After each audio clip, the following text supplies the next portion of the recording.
বারবার ঘড়ি দেয়, হুজুরের খুতবার বয়ান একটু লম্বা হয়ে যাচ্ছে, বারবার হুজুর টাইম মতো নামাজ পড়লে ভালো হয়। বিদেশের থেকে ছেলে 22,000 টাকা দামের ঘড়ি পাঠাইছে, সিকো 5 সোনালি, তামান সিঁড়ি দেখাতে হবে তো। হুজুর ঘড়ি আছে আমার কাছে। হুজুর একটা উচরে দেখা, আমারও একটা আছে। এক এরকম নতুন ভদ্রলোক, লাঠির মাথা, এই যে হাতে হ্যান্ড লাঠি না, লাঠির মাথা, ছেলে বিদেশের থেকে বেশি স্বর্ণ পাঠাইছে, তা এখন লাঠি বানাইছে, তা লাঠির মাথা বান্ধাইছে সোনায় দিয়ে। এখন এই লাঠির যে মানে স্বর্ণ দিয়ে বাঁধাইছে, ওটা তো মুঠির মধ্যে থাকে, অত আর দেখা যায় না, মুঠির মধ্যে থাকে। আর মাছ কিনতে যাইয়া যাইলে রে ওই সোনাও দেখাতে হবে, আবার মাছের দামও শুনতে হবে। লাঠিরে গুঁড়োই ওই স্বর্ণওয়ালা টুকু মাছের পর দিয়ে জুলুসের কাছে, এতনি এতনি মছলি কেতনি কেতনি কিমত, এই মাছ কয় টাকা দাম, ও আদ্যে দেহালি তো তুমি লাঠি গুঁড়োই দেখাও কেন? যাইলে আবার ওই লক্ষ্য আছে যে লাঠির মাথায় সোনা দিয়ে বান্ধানো, ওর দাম তো সোনা মাকসাদ নয়, লাঠি সোনা দেখানোর উদ্দেশ্য। জাইলিয়ার আবার সামনে দিয়ে সাইড দিয়ে যা সোনা দিয়ে বান্ধানো, ও বেক্সিমের একটা 20 রুপিয়া। তোর তো ওই জায়গা শোনা, আমার দাঁতেও শোনা। মসজিদে বসে ইমামরা ঘড়ি দেয়, হুজুর হুজুর নামাজের টাইম হলে টাইম নামাজ পড়ে। ইমাম সাহেব আমার কাছেও একটা আছে, আমার দাম 30,000 টাকা। টাইম আমি জানি, টাইম মতো নামাজ পড়াইলে তুমি দুদু এক রেখা ফেল করতে, একটু আজ লম্বা করছি বিদায় তুমি পাইয়ে গেছো। কোনো কথা কও কে? মসজিদে ইন্তজারুস সালাত লিস সালাত কাস সালাত, নামাজের জন্য অপেক্ষা করে চুপ করে বসে থাকলেও ইন্না তাই না কুল হুদে 2 রাকাত নামাজ পড়লে যাই নাকি, নামাজের অপেক্ষায় চুপ করে বসে থাকলেও ওই পরিমাণ টাইমে 2 রাকাত নামাজের নেকি আল্লাহ দিতে থাকে। এত বিরক্ত ঠায়কা, বিরক্ত থাকার কারণ আছে, কারণ বিড়ির নেশা এসে গেছে, সহ্য করতে পারতেছে না। জালনার কাছে যে বসে কিরা যেন রাস্তা দিয়ে যাওয়ার সময় দুমোটো ছাড়িয়ে দিয়ে গেছে, তাই নাক দিয়ে টুটাইনি, কিছুক্ষণের জন্য একটা ভাব দেশে। ওরা মসজিদের মধ্যে তো ভালো ঠেয়ার কথা না। ধোপাদি নূর মোহাম্মদ নুরানি হাফেজি কওমি মাদ্রাসা এতিমখানার উদ্যোগে আয়োজিত 6ষ্ঠ বার্ষিক ওয়াজ মাহফিল। মাহফিলের সম্মানিত সভাপতি জনাব আলহাজ হযরত মাওলানা মুফতি তৈয়বুর রহমান সাহেব চাটগামী হুজুর, শেখুল হাদিস নোয়াপাড়া পীরবাড়ি মাদ্রাসা। এতক্ষণ পর্যন্ত বয়ান করেছেন আহলে হক উলামায়ে কেরাম। আপনি যদি নিয়ামতকে নিয়ামত হিসেবে বুঝতে পারেন যে এটা আমার খুব দামি নিয়ামত, তাহলে আপনি শুকরটা সেভাবেই আদায় করবেন। নিয়ামত যদি আপনার চয়েস না হয়, পছন্দ না হয়, তাহলে শুকর মুখে বললেও সুর ভালো হয় না। খাইতে চাইতেছেন যেমন, পেয়ে গেছেন তার চেয়ে অনেক ভালো। 5-7 প্রকারের মাছ, 3-4 প্রকারের গোশ, দামি দামি পিঠা, দামি দামি মিষ্টি, সব মিলে 20-30 আইটেম খেয়ে শুকর আদায় করেন খুব খুশির সাথে, আলহামদুলিল্লাহ আল্লাহ যা খালাম ভালো খালাম, এইরকম যেন সারা বছর চলে।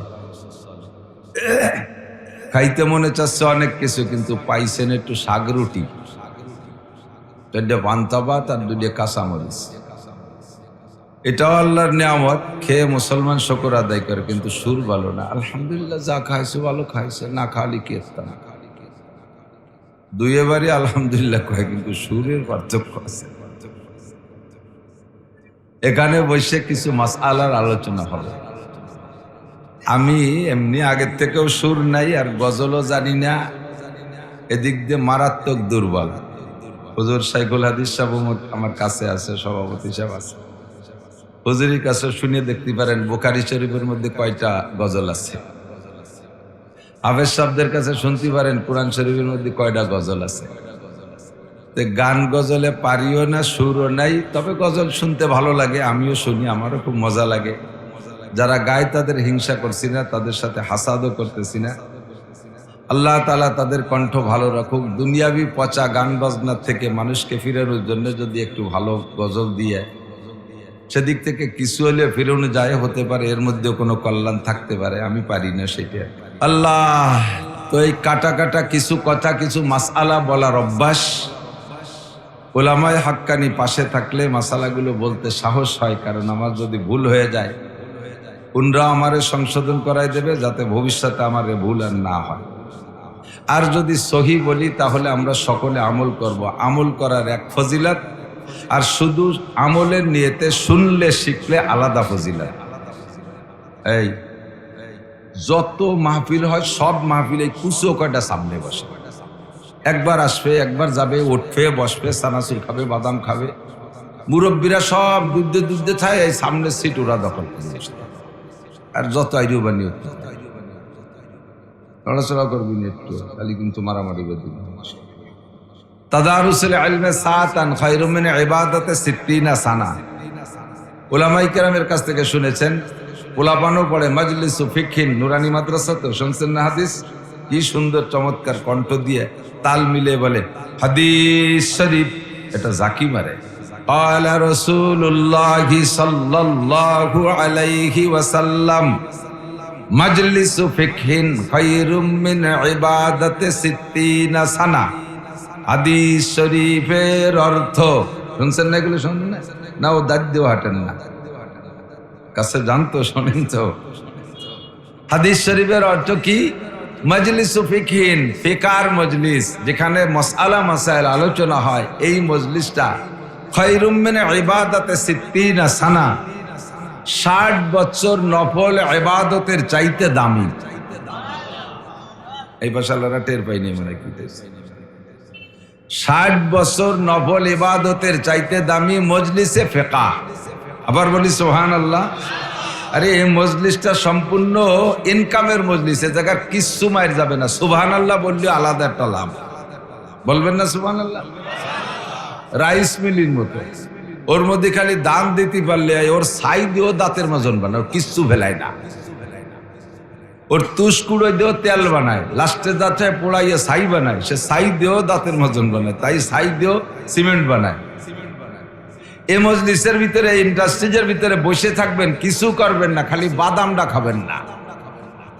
একটা কাজ, বাদাম খাবেন না আর মোবাইল করবেন না। এই আকামের চেয়ে বিরত থাকিয়া চুপ করে বসে থাকলেও আপনাকে নেকি দেওয়া হবে এখানে।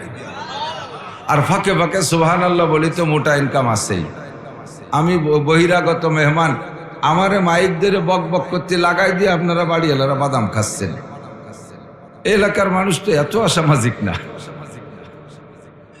মজলিসের আদবের খিলাফ আল্লাহ পাক বলেন, ওয়াইদা কিলা, কি বলা হয়? ওয়াইদা কুরিআল কুরআনু ফাসতামিউ লাহু ওয়া আনসিতু। যখন কোরআনে কারীম তিলাওয়াত করা হয় অথবা তার তরজমা তাফসীর করা হয়, ফাসতামিউ, অন্তরের কান দিয়ে শোনো। আর অন্তরের কান দিয়ে শুনতে হলে কি লাগবে? ওয়া আনসিতু, ওয়া হালিয়া। এমত অবস্থায় তোমার হালাতটা তখন কেমন হবে? ওই হালিয়ার মানে কি? অবস্থাটা কেমন হবে? এমত অবস্থায় যে ওয়া আনসিতু, তুমি মুখরে বন্ধ রাখো, মুখের কোনো কাজ করবা না। কারণ একসাথে কানের কাজ আর মুখের কাজ দুটি একসাথে হয় না। ভালো করে শুনবেন, আবার ওদের দিয়ে মুখ দিয়ে পানে জাগর কাটতে থাকবেন, আবার চানাচুর খাবেন, বাদাম খাবেন। এটা আল্লাহ নিষেধ করছে। কে নিষেধ করছে?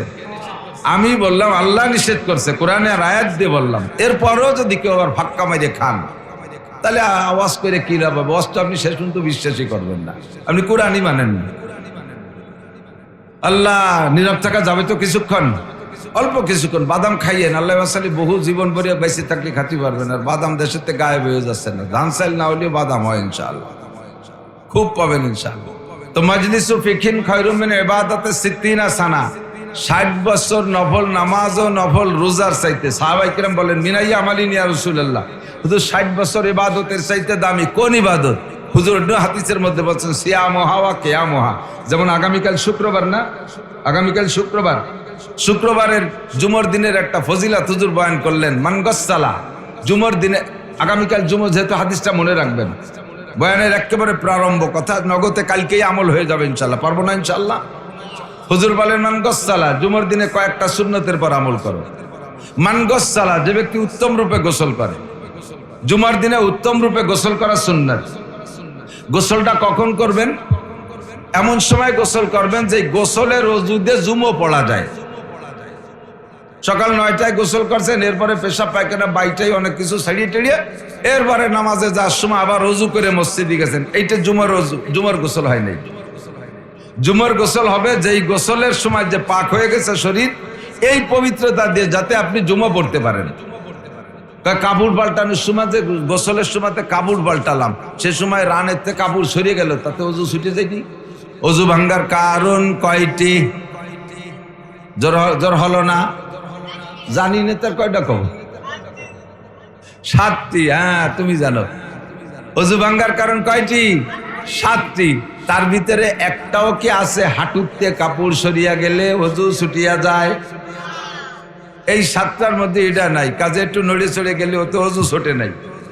বরঞ্চ উলামায়ে কেরামের কাছে শুনে দেখতে পারেন, গোসলের পরে নিয়মতান্ত্রিক ভাবে গোসল করার পরে যেই ইবাদত করতে ওযু লাগে, পবিত্রতা লাগে, এমন কোনো ইবাদত না কইরা, অথবা যদি ওযু না ছোটে, ওযু ছোটার কারণ না ঘটে, গোসলের পরে এই কারণগুলো না হইলে বা কোনো ইবাদত না করে যে ইবাদত করতে আবার ওযু লাগে, এরকম কোনো ইবাদত করা ছাড়া যদি ফিরে আবার নামাজের আগে ওযু করে, তাহলে মাকরুহ হওয়ার কারণে একটা গুনাহ হবে। কারণ পানি অপচয় হয়েছে, তুমি বড় পবিত্রতাকে তুচ্ছ মনে করেছো। গোসল হলো তাহারাতে আকবার, বড় পবিত্রতা, সারা গা ধুয়ে ফেলাইছি। মুখ দুই ওযুর সময় একটুক, আর গোসলের সময় সারাটা মুখ। গোসলের সময় মাথা মসে করি, হয়তো 4 ভাগের 1 ভাগ ফরজ, সারাটা মাথা মসে করলাম। গোসলের সময় সারা মাথা ধুয়ে ফেলাইছি। ওযুর সময় হাতের কেনু পর্যন্ত ধুই, আর গোসলের সময় সাইড ধরে ধুয়ে ফেলাইছি। ওযুর সময় পায়ের টাকনু পর্যন্ত ধুই, গোসলের সময় কোমর পর্যন্ত ধুয়ে ফেলাইছি। সারা টাকা ধোয়া হয়ে গেল। পবিত্রতার নিয়ত করে যদি গোসল করা হয়, তাহলে এই গোসলের পরে নামাজের আগে আর কোনো ওযু বানাইলে পানি অপচয়ের গুনাহ হবে। কথা কি বোঝা গেছে? অনেকে কাপড় চুপড় পাল্টালাম, তা ভিড়ে একবার ওযু করে যাই, এই পানি অপচয়ের গুনাহ হবে। তো 1 নম্বরে মান গসসালা ওয়াক্তাসালা, হুজুর বলেন জুমার দিনে যারা উত্তম রূপে গোসল করে। 2 নম্বরে ওয়াগদা ওয়াবতাকারা, আরেকটা ফাঁকে আরেকটা সুন্নাত আছে, মুসলিম ইউনিফর্ম কমপ্লিট করা।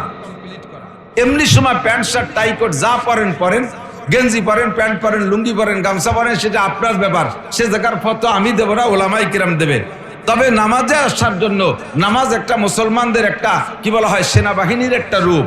দেখবেন সেনাবাহিনীতে ক্যান্টনমেন্টে যাবেন, পুলিশ লাইনে যাবেন, তারা প্র্যাকটিস কি করে, পিটি প্যারেড করার জন্য লাইন দেয়, ফলিং দেয়, দেয় না? ফলিং দেয়। আমরাও মসজিদে যে ফলিং দেই, কাতার সোজা করি। আল্লাহ পাক আমাদের নামও রেখেছেন উলাইকা হিজবুল্লাহ, এরা আল্লাহর সৈনিক।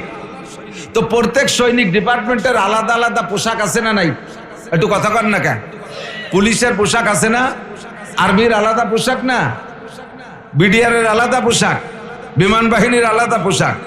যদি কেউ বিডিআর এ চাকরি করে আর্মির এক সেট পোশাক সংগ্রহ করে পরে ডিউটি করে, তার চাকরি থাকবে? যদি কেউ আর্মির চাকরি করা অবস্থায় পুলিশের পোশাক সংগ্রহ করে পরে ডিউটি করে, তার চাকরি থাকবে? কের সব ধরনের পোশাক পছন্দ হয়, চাকরি করে আর্মিতে, কিন্তু পুলিশের পোশাকটাও ভালো লাগে, বিডিআর এরটাও ভালো লাগে, আরেকজনেরটা ভালো লাগে, আনসারেরটা ভালো লাগে। এই ভালো লাগা মনে করে 4 জায়গা থেকে 4 প্রকারের পোশাক সংগ্রহ করছে। আর্মির শার্ট, বিডিআর এর প্যান্ট, পুলিশের ক্যাপ, আনসারের জুতো। এই 4 প্রকার পোশাক সংগ্রহ করিয়া ইউনিফর্ম কমপ্লিট করে, ইউনিফর্ম জাতীয় পোশাক, ডিপার্টমেন্টাল পোশাক, এই 4 প্রকার পোশাক দিয়ে সাইজে গুজে যদি সে আর্মিতে ডিউটি করতে যায়, তাহলে আর্মির প্রধান ওনার গ্রুপ লিডার যিনি থাকবে, তিনি তাকে কি বলবে? ভাই বেটা পাগল হয়ে গেছিস নাকি, তুই ইউনিফর্ম বুঝিস না? আর ও যদি কয় স্যার কথা কবেন না, আমি 4 তরিকার খিলাফতি পাইছি। আর্মি, বিডিআর, পুলিশ আর বিমান বাহিনী 4 তরিকার খিলাফতি পাইছি, এই জন্য 4 তরিকার পোশাক পরছি।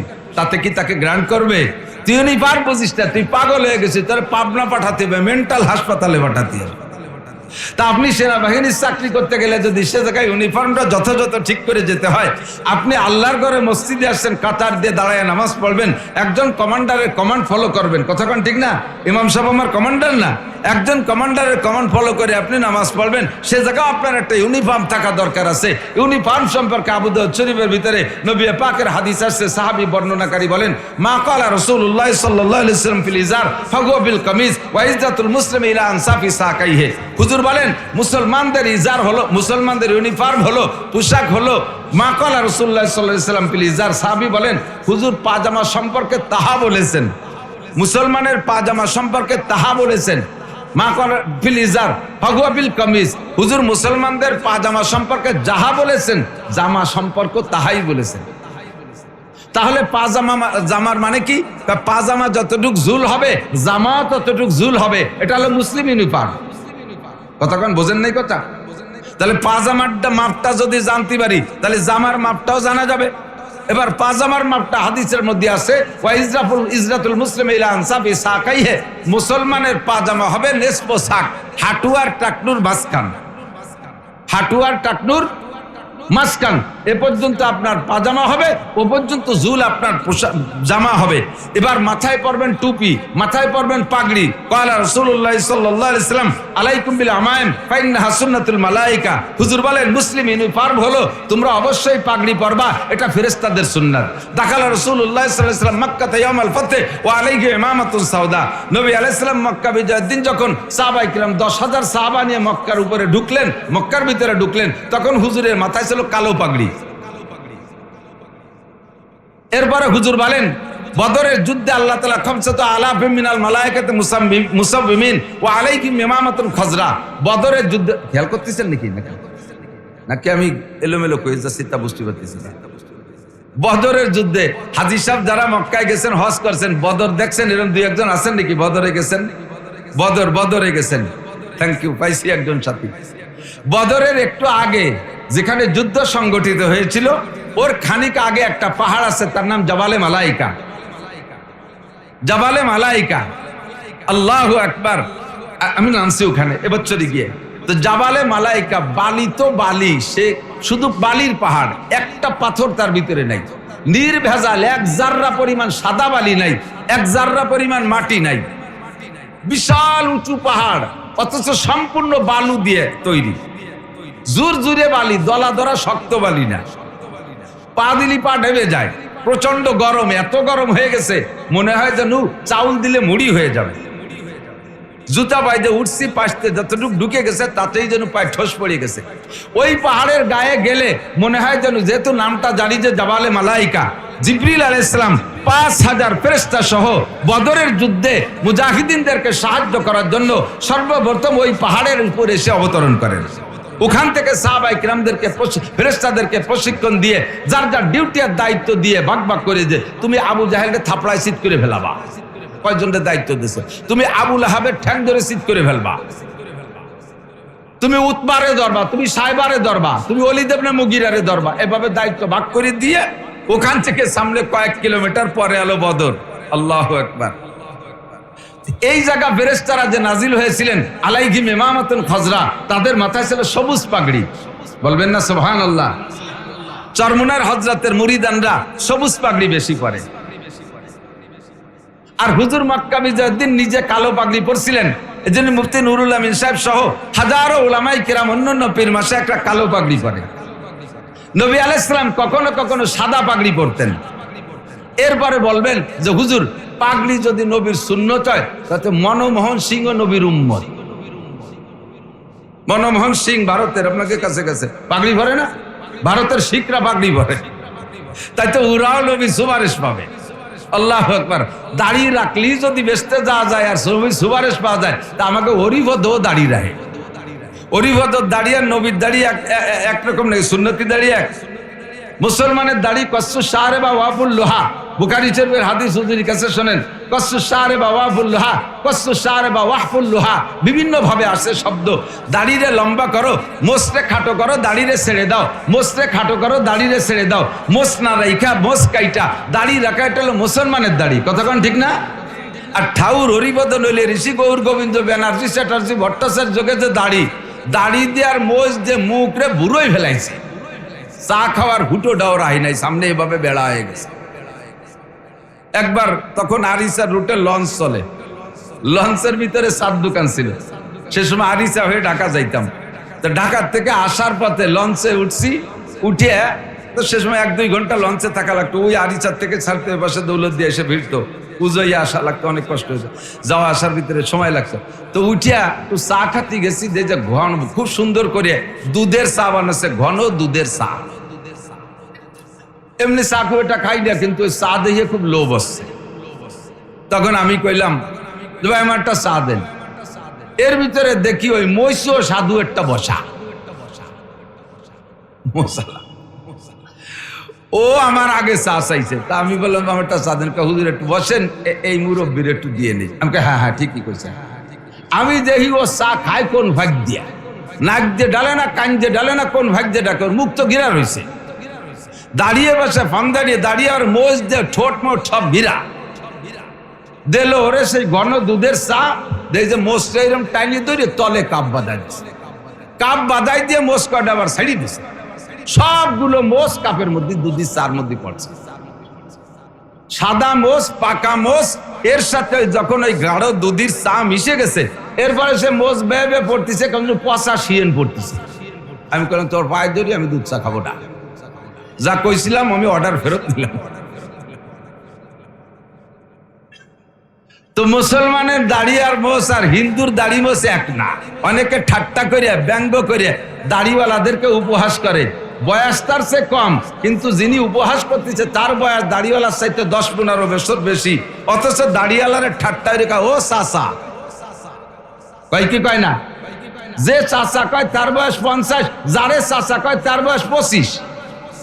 তাহলে চাচা ভাতিজার সম্পর্ক যদি এইভাবে তৈরি করতে হয়, তাহলে দাড়িওয়ালা তোমারে চাচা কবে, কিন্তু তুমি দাড়ি মোছ চাইছে শুলে ক্লিন শেভ হইয়া খোকা সেজে বসে থাকবা, আরে অল্প বয়সে একটা দাড়িওয়ালারে ব্যঙ্গ চাচা কবা, এইটা তুমি সম্মানের সাথে বলো নাই। জিজ্ঞেস করলাম আপনি আমার চাচা বলেন কেন?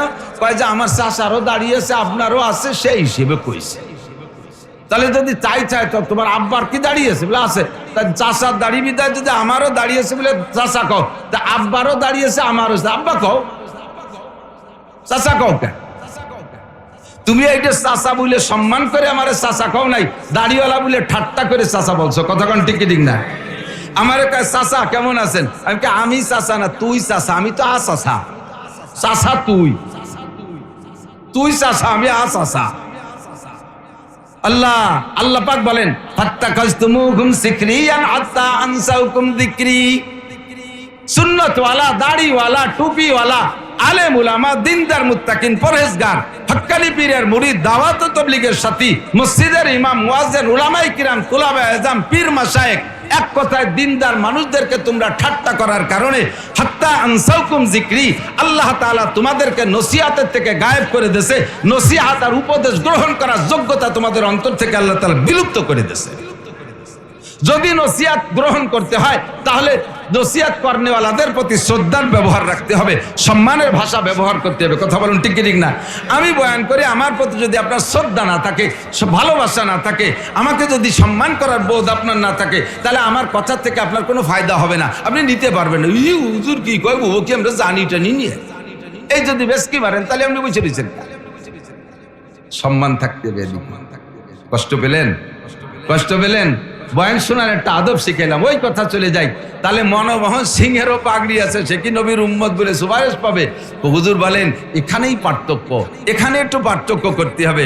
হুজুর বলেন, আমাদের খেয়াল করতেছেন? হুজুর বলেন যেই ব্যক্তি মুহররম মাসের 10 তারিখে রোজা রাখে, যে ব্যক্তি মুহররম মাসের 10 তারিখে রোজা রাখে আর মুহররম মাসের 10 তারিখে রোজা রাখে রাতের বেলা পরিবার পরিজনকে উত্তম খানা খাওয়ায়, মান ওয়াসা আলা আয়ালিহি ফি নাফকাতি ইয়াউম আশুরা, হাদিস, মান ওয়াসা আলা আয়ালিহি ফি নাফকাতি ইয়াউম আশুরা ওয়াসা আল্লাহু আলাইহি সাইরা সানাতিহি। বলি না সুবহানাল্লাহ। যে ব্যক্তি মুহররম মাসের 10 তারিখে, কথা এসে যাচ্ছে, একটা উদাহরণ বোঝানোর জন্য আমি বলতেছি, মান ওয়াসা আলা আয়ালিহি ফি নাফকাতি ইয়াউম আশুরা ওয়াসা আল্লাহু আলাইহি সাইরা সানাতিহি। যে ব্যক্তি মুহররম মাসের 10 তারিখে পরিবার পরিজন নিয়ে দিনের বেলা রোজা রাইখা রাতের বেলা উত্তম খানা খাইবে, আল্লাহ তাআলা এর ওসিলায় আগামী 1 বছর রুজির বরকত বাড়ায় দেবে। মুহররম মাসের 10 তারিখে রোজা রাখা, হুজুর বলছেন আগে এটাকে হুজুর রাখতেন, অজীব মনে করে রাখতেন। রমজানের রোজা ফরজ হওয়ার পরে মুহররমের রোজাকে হুজুর নফল ঘোষণা দিলেন। এবার সাহাবায়ে কিরাম বললেন, হুজুর মুহররমের 10 তারিখে তো ইহুদিরাও রোজা রাখে, ইহুদিরাও রোজা রাখে মুহররম মাসের 10 তারিখ, তাহলে তাদের সাথে আমাদের মিলে গেল। এবার হুজুর বলেন খালিফুল ইহুদা ওয়ান নাসারা, ইহুদ নাসারাদের সাথে যদি মুসলমানদের কোনো সহি আমল, মুসলমানদের কোন সহি আমল যদি ইহুদ নাসারাদের সাথে কোনো কায়দায় মিলে যায়, তখন কিছু না কিছু পার্থক্য ঘটাইবা, ও জায়গায় একটু পার্থক্য ঘটাবা। তাহলে হুজুর কিভাবে পার্থক্য ঘটাবো? হুজুর বলেন কবলা গুয়ামান আও বাদা গুয়ামান, ওই দিনের পরে একদিন অথবা আগে একদিন একটা রোজা বাড়াই দিবা। তারা একটা রোজা রাখে, তোমরা 2টা রাখবা, কিছু হলেও পার্থক্য হবে। হুজুর বলেন তোমরাও পাগড়ি পরো, মনমোহন সিংহ পাগড়ি পরে, 2 পাগড়ির মধ্যে পার্থক্য বানাবা। ওরা পাগড়ির নিচে টুপি পরে না, তোমরা পাগড়ির নিচে টুপি পরবা। কোন আমলে যদি মুসলমানের সাথে মিলে যায়, তাহলে কিছু না কিছু দিক দিয়ে আমার নবী সেখানে পার্থক্য শিখে দিয়েছে। ওই পার্থক্যের মাধ্যমে তাদের থেকে আমরা বিচ্ছিন্ন হব, কারণ তাদের সাথে সাদৃশ্য হওয়া যাবে না। আল্লাহ পাক নিজেই বলেছেন, খেয়াল করতেছেন নাকি আমি জানি না, ইয়া আইয়ুহাল্লাযীনা আমানু লা তাত্তাখিযু আদুব্বি ওয়া আদুব্বাকুম আউলিয়া। আল্লাহ পাক বললেন, হে আমার অন্ধ জগতের অটল বিশ্বাসী পাগলরা, তোমরা যারা আমি আল্লাহকে না দেইখা বিশ্বাস করেছো, জান্নাত না দেখে বিশ্বাস করেছো। আরে ভাই, আল্লাহ আছে কিনা কথা বলেন? জান্নাত আছে, জাহান্নাম আছে, কবর আযাব আছে। বুঝলেন কি রে? দেখে আইছেন একবারও? পুলসিরাত আছে, হাসর হবে, নাসর হবে, মিজান আছে, হিসাব হবে, আল্লাহ পাকের দরবারে 4টি প্রশ্নের জবাব দেওয়া লাগবে। আল্লাহু আকবার। জান্নাতের ভিতরে যত নাজ ও নিয়ামত উলামায়ে হাক্কানি বর্ণনা করেছে সব আছে না নাই? না দেখে বিশ্বাস করেছি, একটাও দেখি নাই। দুনিয়া হলো অন্ধ জগৎ, আখিরাত হলো আলোর জগৎ। অন্ধকারের মধ্যে বসে যেমন কিছুই দেখা যায় না, দুনিয়ায় বসে আখিরাতের কিছু দেখা যায় না। অথচ এই অন্ধ জগতে বইসা আখিরাতকে বিশ্বাস করি। আল্লাহ কয়, ইয়া আইয়ুহাল্লাযীনা আমানু লা তাত্তাখিযু আদুব্বি ওয়া আদুব্বাকুম আউলিয়া। হে আমার অন্ধ জগতের অটল বিশ্বাসী পাগলরা, তোমরা ইহুদ আমার শত্রু আর তোমাদের শত্রুরে বন্ধু বানাবা না। জানতে চাইলাম, আল্লাহ আমাদের শত্রু তোমার শত্রু কে? আল্লাহ কয়, লা তাত্তাখিযুল ইয়াহুদা ওয়ান নাসারা আউলিয়া। আমার শত্রুর নামটা শুনে নে, ইহুদ আর নাসারারা আমার শত্রু। একমাত্র মুসলমান ছাড়া, ইসলাম ধর্ম ছাড়া অন্য কোন ধর্ম আমার কাছে গ্রহণযোগ্যতা রাখে না, 1 পয়সার মুরদ রাখে না। অন্য কোন ধর্ম ধর্মই না, হিন্দু ধর্ম ধর্মই না, বুদ্ধ ধর্ম ধর্মই না। ইহুদ নাসারাদের ধর্ম নবী আসার আগ পর্যন্ত ছিল, আর এখন সে ধর্মের কোনো ভ্যালু নাই। এই সমস্ত ধর্মে অবলম্বী যারা, তারা কোনো আমার কাছে কোনো গ্রহণযোগ্যতা রাখে না। তাদের ইবাদত বন্দেগী একেবারে ধুলায় উড়ে যাবে, 1 পয়সারও কাজে আসবে না। কতক্ষণ? তারা সবাই আমার শত্রু। লা তাত্তাখিযু আদুব্বি ওয়া আদুব্বাকুম আউলিয়া। আমার শত্রু তোমাদের শত্রুর সাথে সম্পর্ক গড়বা না। বাদুহুম আউলিয়াউ বাদ। ইহুদ নাসারা আপোষে একে অপরের বন্ধু, আপোষে একে অপরের বন্ধু। অথচ দেখেন, ধর্ম হিসেবে 2টা পার্থক্য। ইহুদিদের ধর্ম আর নাসারাদের ধর্ম কোরআন শরীফের অন্য আয়াতের মধ্যে আসছে। একে অপরের ধর্মকে কিভাবে তুচ্ছতাচ্ছিল্য করে। ক্বালাতিল ইয়াহুদু লাইসাতিন নাসারা আলা শাই। ইহুদিরা কয়, নাসার আগে একটা ধর্ম হলো, নাসার আগে একটা ধর্ম হলো কি? এ শুনি আবার ওয়াকালাতিন নাসারা লাইসাতিল ইয়াহুদু আলা শাই। নাসারারা কয়, তোরা কি? তোরা তো কিছুই না। 2 দল মিলে হিন্দুকে কয়, তোকে একটা ধর্ম হলো, এই মাটিতে মূর্তি বানায় সেবা দিস। তারা আবার কয় যে তোকে কোনো ধর্মই না, আমরা তো একটা কিছু সামনের ইবাদত করি, তোরা কারে বিলাং সিজদা দিস। সব দল মিলিয়ে আপোষে, সব দলের ভিতরে দূরত্ব আছে, ফার ডিফারেন্স। অথচ সব দল মিলে যখন মুসলমানকে মারার সময় হয়, তখন সব দল মিলে ঐক্য হয়ে যায়। কতক্ষণ ঠিক না? মুসলমান যখন শত্রু হয়, এক দলের শত্রু হইলে সব দলে ডাক দিলে, এক দল ডাক দিলে সব দল চলে আসে। হিন্দু, বুদ্ধ, খ্রিস্টান সব মিলে এক হয়ে যায়। রাতের বেলা শিয়ালের ডাক শুনছেন নি? মুরব্বী শিয়াল। এখন তো শিয়ালের ডাকও কমে গেছে, আগের মতো সে জাগ ধরে শিয়ালের ডাক নাই। আছে নাকি শিয়াল? না, আমাকে কতটা শুনি, আমি তো আপনাকে সাথে রাতভর রাস্তা দিয়ে চলি, শিয়ালের ডাকটা খুব একটা শুনি না। একসাথে সাক্ষাৎ হয়, সালাম কালাম হয় রাস্তাঘাটে, কিন্তু ডাকটা খুব একটা শুনি না। তারপরে শিয়ালও সংবিধান পাল্টাই দিয়েছে। শিয়ালেরও আগে একটা নীতি ছিল, সেই নীতিতে ওরা দেখে আইছে। শিয়ালের নীতি ছিল, রাতের বেলা শিয়ালের ডাকলে যদি পোলা পানে তাকে ব্যাঙ্গাতো, রাতারাত বাড়ির সামনে কিছু না কিছু করে ধুয়ে যাবে। মনে আছে নাকি মুরব্বীরা? তারাও সেনতে ফিরে আইছে। তো শিয়ালের আঞ্চলিক ভাবে শিয়াল লিডার থাকে। রাতের বেলা এক লিডার যদি ডাক দেয়, তাহলে বিভিন্ন পয়েন্টে, কোন চৌরাস্তায়, কোন মাথায়, কোন মুরগির ঘরের সামনে কোথায় কোন শিয়াল আছে, সে জায়গাতে সংকেত দিয়ে মুরব্বীরা জানায় যে আমরা যার যার পয়েন্টে আসি। প্রথম ডাক দেয় এক শিয়ালে, এরপরে দেখবেন চতুর্দিক দিয়ে শিয়াল ডাকে। সারা পৃথিবীর কাফের মুশরিকদের ঐক্য করার জন্য আমেরিকান ডোনাল্ড ট্রাম্প শিয়াল। এই মুরব্বী শিয়াল ওই জায়গাতে ডাক দেয়, ওই বছর জাপানালারা সাড়া দেয়। কথাক্ষণ ঠিক না? মুরব্বী শিয়াল ওই জায়গাতে ডাক দেয়, আমাকে ভাষে দাদা বাবু আগে লাফায় যাইয়ে পড়ে, ঠিক কিনা? মুরব্বী ওই জায়গা থেকে ডাক দেয়, নেতানিয়াহু হিনতে লাফায় পড়ে।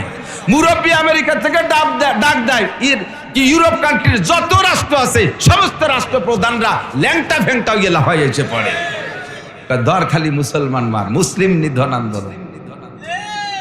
কাজেই আমাদের আল্লাহ পাক রব্বুল আলামিন সিনাই দেশে এহুদ নাসার ভাই এদিক তাকান, আমাদের মধ্যপ্রাচ্যের যুব্বদারি বাবা বাবের আর অভাব নাই।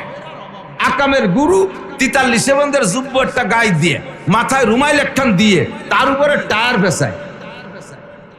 এই টায়ার পেঁচায় নিয়ে দামড়াগুলো পশ্চিমে মুরব্বী শিয়ালের কাছে এমন মুরিদ হইছে, তারে এত বিশ্বাস করে, এত মোহাব্বত করে। দেখেন না এই সিসি, মিশরের সিসি এক গাদি ওনার দেশে, পাকিস্তানের পারভেজ মুশাররফ, কি মুশাররফ বর্তমানে কিরা জানো, হিরা শরীফ, শাহবাজ শরীফ, সেও প্রশংসা করতে করতে মুখ দিয়ে ফেনা উঠেই ফেলাইছে। বাবারে প্রশংসা না করলি বাবা আবার কোন দিক দিয়ে বসান দিবে না। সব মিলে ওই দাদা বাবুরে, ওই কি বলা হয় ডোনাল্ড ট্রাম্পে, ওই নেতানিয়াহুরে কদম বুসি করে, স্যালুট দেয়, এদেরকে বিশ্বাস করে। আল্লাহ পাক বলেন লা তাত্তাখিযু আদুবি ওয়া আদুবাকুম আউলিয়া, বিশ্বাস করিস না, এরা যুদ্ধ করতেছে, গাজাওয়ালারা যুদ্ধ করুক, এরা যুদ্ধ করতে করতে করতে করতে একটা পর্যায়ে আসবে, তোমরা মনে করতেছো মাতা নাসরুল্লাহ, এত মানুষ মরে, কবে আল্লাহর সাহায্য আসবে? আল্লাহ কয় আলা ইন্না নাসরাল্লাহি করিব, বেশি দেরি নাই, আমার সাহায্য আসবে, অত অস্থির হইস না। ওই শয়তান কোন লাভ পাইয়ে যেন, কোন সুযোগ নেওয়ার জন্য এই 20 জন ইসরায়েলি এদের হাতে জীবিত বন্দী রয়েছে, এই কটাকে উদ্ধার করার জন্য এই ট্যাম্প একটা কৌশল করিয়া এদেরকে তৈরি করছে। ওই মধ্যপ্রাচ্যের মৌলবীকে, মধ্যপ্রাচ্যের যুব্বওয়ালাকে তৈরি করিয়া মোটা টাকা হেনতে হাদিয়া খাইয়া একটু বিনিময় করে যখন সে কটারে জিন্দা নেওয়া হয়ে গেছে, এখন মায়ের আবার নতুন করে শুরু করছে। আল্লাহকে ওদের বিশ্বাস করিস না, ওদের বিশ্বাস করিস না, ওদের কোনটার সাথে কোনটার আপনায় নিস না, তাদের কোনো কিছু কালচার গ্রহণ করিস না। এ আমার মুসলমান যুবকরা, আমার প্রাণ প্রিয় বন্ধুরা, আমার পর্দার আড়ালের মা বোনেরা, জিন্দেগিতে ডোনাল্ড ট্রাম্পের একটা যুব্ব গায়ে দিয়া এতবার সৌদি আরব আসলো, আগের বার ওজন প্রেসিডেন্ট ছিল, সৌদি আসছে, আর এই মোহাম্মদ বিন সালমান তারে কাবা শরীফের পাশ দিয়ে ওই মাতা যেখান দিয়ে হাজিরা ঘুরে, সেই জায়গায় দিয়ে ঘুরে কাবা ঘর দেখাইছে। অথচ 22 কিলোমিটারের ভিতরে কোনো কাফের, মুশরিক, ইহুদ, নাসারা, হিন্দু, বুদ্ধ, খ্রিস্টান কেউকে ঢোকার অনুমতি নাই। 22 কিলোমিটারের নাম হলো হেরেম। এই হেরেমের ভিতরে কাফের ঢোকা নিষেধ, একমাত্র মুসলমান ঢোকা ছাড়া। ওর ভিতরে ডোনাল্ড ট্রাম্পকে যদি মেরে ফেলাই দেওয়া হয়, তাহলে ইসলামী শরিয়াত অনুযায়ী তার কোনো বিচার হবে না। শতভাগ গার্ড দিয়ে, শতভাগ সিকিউরিটি দিয়ে তারে সেই জায়গায় দিয়ে ঘুরেই নিয়ে গেছে। সে কি সেই সময় তোমাকে সাথে একটা যুব্ব গায়ে দিয়েছিল? সে সময় এখন রুমাল কি মাথায় দিয়েছিল? জীবনেও কোনোদিন তারা তোমাদের মতো যুব্ব পরবে না, তারা তোমাদের মতো রুমাল পরবে না, তারা তোমাদের মতো পাগড়ি পরবে না। অথচ তুমি মুসলমান, মুসলমানের সন্তান হইয়া পশ্চিমেদের মতো পাশা বের করা প্যান্ট পরো, নায়কদের মতো গেঞ্জি পরো।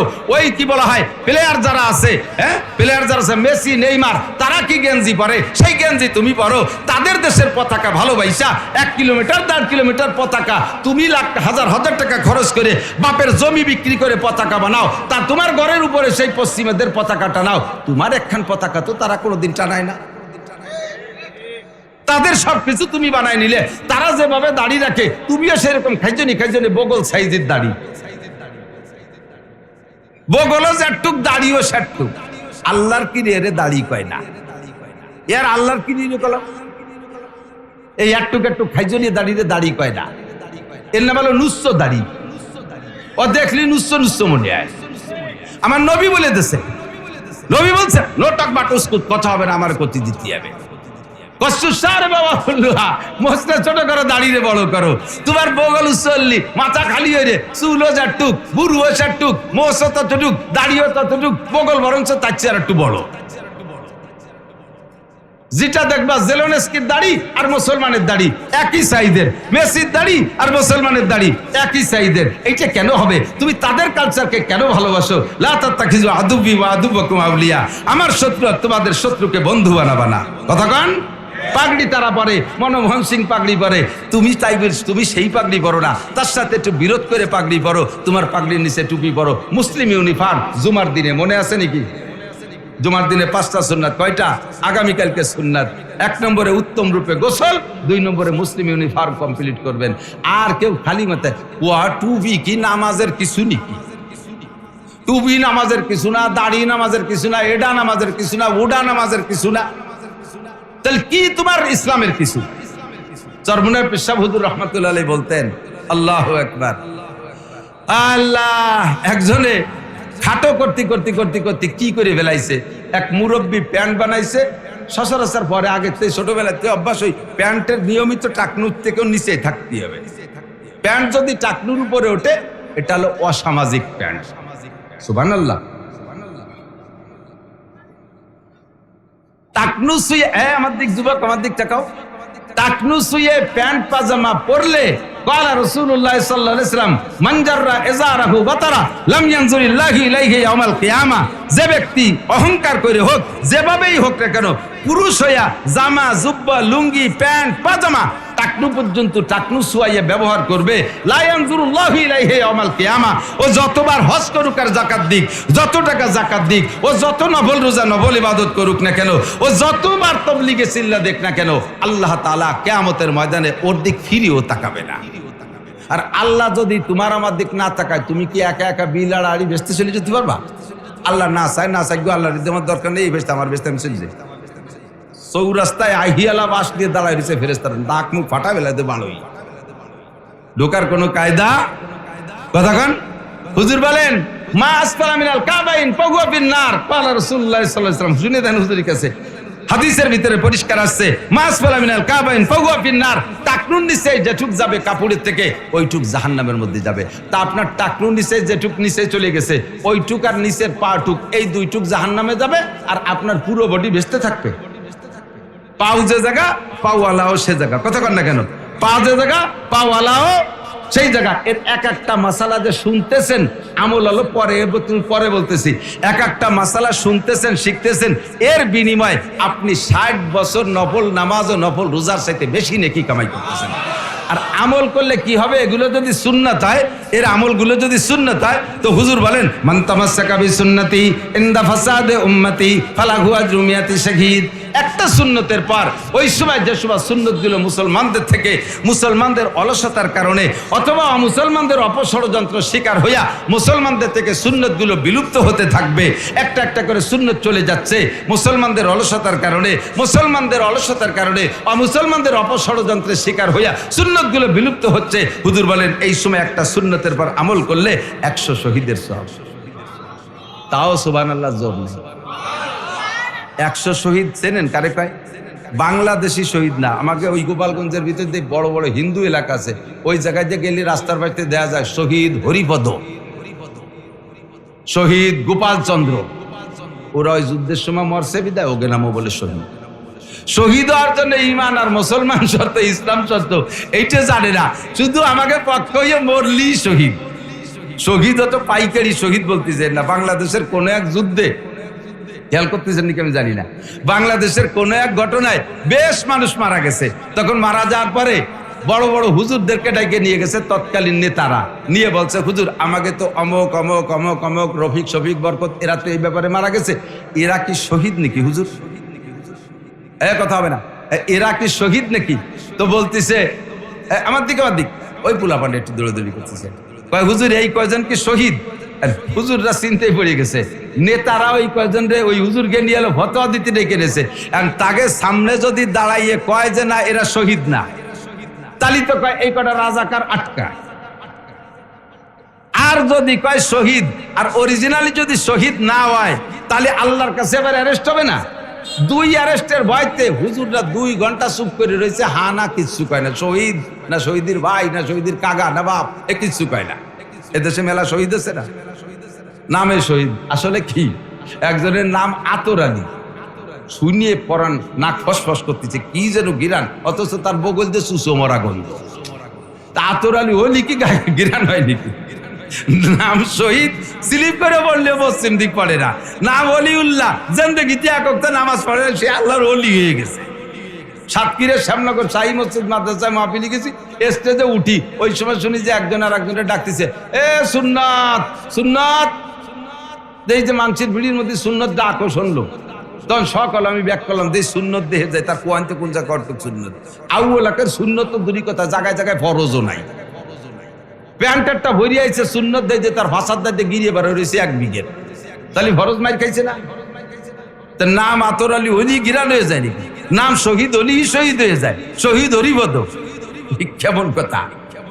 উহুদ বদর খন্দকে যারা নবী পাকের সাথে থাইকা কাফেরের মোকাবেলায় লড়তে লড়তে জীবন দিয়ে দেছে, হত্যা হয়ে গেছে, এই রকম শহীদের 100 শহীদের যেই নাকি একটা সুন্নতের পর আমল করলে সেই পরিমাণ নাকি পাবে। কেন আপনি খুশি হয়ে সুন্নত সুবহানাল্লাহ বলবেন না? আল্লাহু আকবার। মান তামাসসাকা বিসুন্নতি ইনদা ফাসাদে উম্মতি। কি বলতে চাইছি? যে সুন্নাত জুমার দিনে, তাই না? তো যে ব্যক্তি এই পোশাকরে ওইভাবে অনিয়ম পড়বে, ওই লোকটার হাসরে মাঠে টাকনুর নিচে টুক জাহান্নামে যাবে।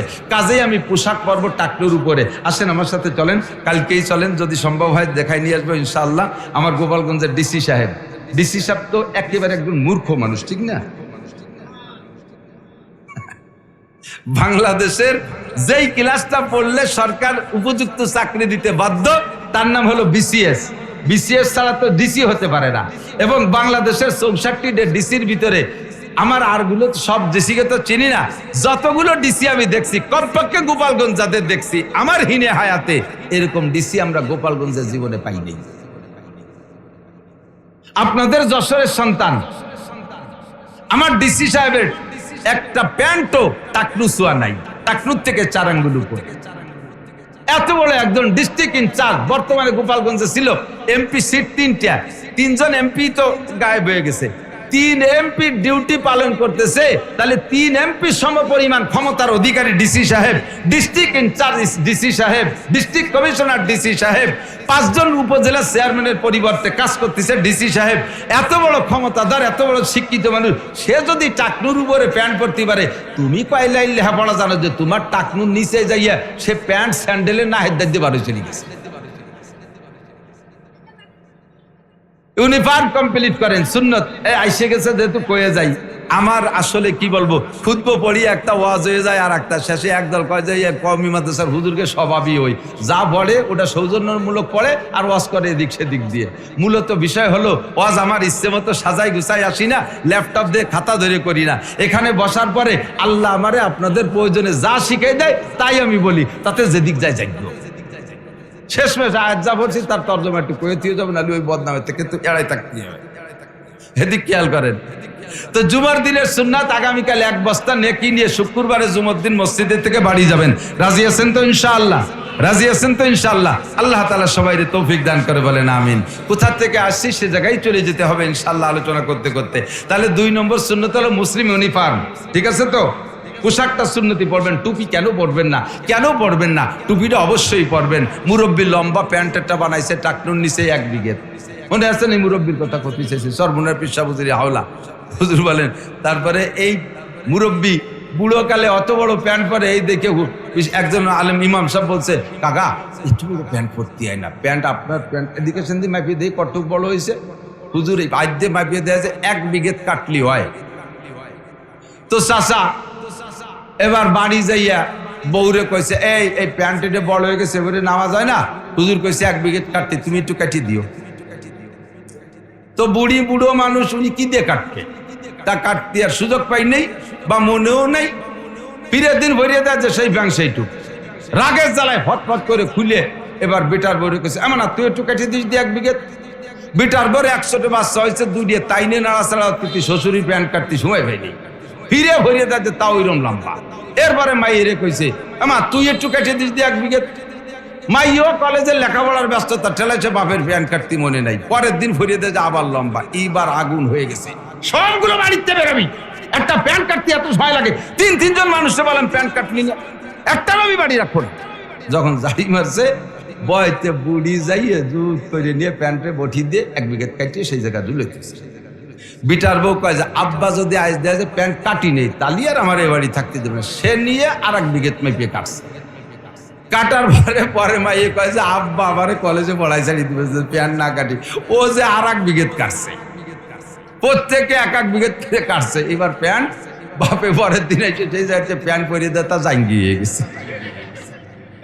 1 প্যান্টেতে 1.5 হাত কাটলি কে থায় নাকি? তোমার আমার ইসলাম রে বিঘেত করে কাটতে তালে রইছো। টুপির 1 বিঘেত কেটে ফেলাইছো, প্যান্টের ওখানতে খানিক নষ্ট করে ফেলাইছো, জামার 1 বিঘেত কেটে ফেলাইছো, এরপরে গেঞ্জিতে খানিক কেটে ফেলাইছো, পাগড়িরে আরো কেটে ফেলাইছো। সব জায়গা কাটতে কাটতে কাটতে কাটতে লাস্টে তোমার আমার কাছে ইসলাম এখন জাঙ্গি হয়ে গেছে। যা যতটুকু আছে মা তাকুর রাসূলু ফাকুযুহু আমা নাহাকুম আনহু ফান্তাহু। আমার নবী বলে, আমার আল্লাহ বলেন, আমার নবী ইসলামের যে মাপকাঠি দিয়েছে ওই মাপকাঠি মেনে চলবে। যদি মসজিদের ইমাম সাহেব, নো ডাউট, এদিক তাকান, খেয়াল করেন, মসজিদের ইমাম সাহেব, মুসল্লিকে কথা বাদ দিলাম, কোন মসজিদের ইমাম যদি 1 মুঠ লম্বা হওয়ার আগে দাড়িরে কাইটে সাইটে খাটো করে রাখে, আহসানুল ফতোয়া মুফতি আলে কেরামের কাছে শুনে দেখেন, আহসানুল ফতোয়া বাবুল ইমামতের ভিতরে আসছে, ওই ইমাম এবং সেটাকে অনেক বড় বড় ফতোয়ার হাওলা দিয়া, ইমাম যদি 1 মুঠের আগে দাড়ি কাইটে খাটো করে, ওই ইমামের পিছনে নামাজ পড়া মাকরুহে তাহরিমি। মুয়াজ্জিন যদি 1 মুঠের আগে দাড়ি কাইটে সেটা খাটো করে, নিয়মতান্ত্রিক মুয়াজ্জিন, তাহলে ওই মুয়াজ্জিনের আজান দিয়া মাকরুহে তাহরিমি, প্রয়োজন নামাজ দোহরাইতে হবে।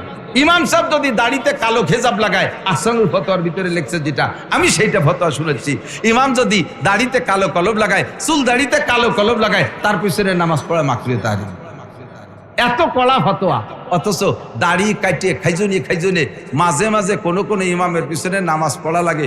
ওরে কবাল, কিরাত পড়লি ঠেয়া যেন চলাই দিয়ে বাড়ি হচ্ছে, চলা আছে না তো, ওই যে কুড়েল যে কুফাইয়ে গাছ ফাড়ি বাড়ি, ওটা ওটা চলা কয় না, চলাই দিয়ে বাড়ি হলি যেরম ঠায় ইমামের কিরাত শুনলি সেইরকম লাগে।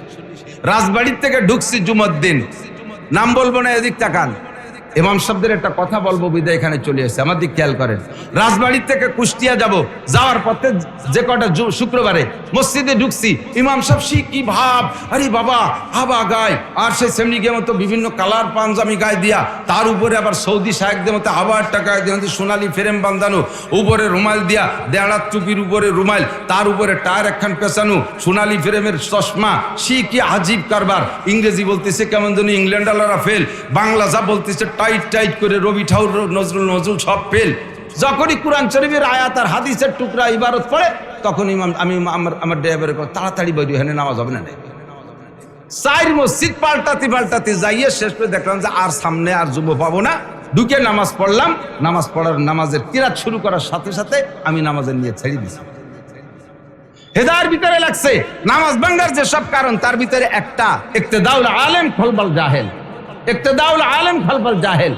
যোগ্য আলেম যদি, যার কিরাত শুদ্ধ, সে যদি অশুদ্ধ কিরাত আলার পিছনে নামাজে দাঁড়ায়, অশুদ্ধ আলার নামাজ তো এমনি হচ্ছে না, তারপরও যার যে কায়দায় সে ভর্তিছে না পারার কারণে ভর্তিছে, ওর পিছনে যদি একজন যোগ্য হাফেজ, যোগ্য শুদ্ধ কিরাতওয়ালা ইক্তেদা করে, সাথে সাথে ওই লোকটার নামাজ ভেঙে যায়, ওর নামাজ ভেঙে যায়। তো ইমাম সাহেব যে কায়দার, মুসল্লিও সেই কায়দায়, ওরা যা পারে করি খাচ্ছে, খাদ্য সেটা আল্লাহর কাছে বুঝিয়ে বেড়াবে।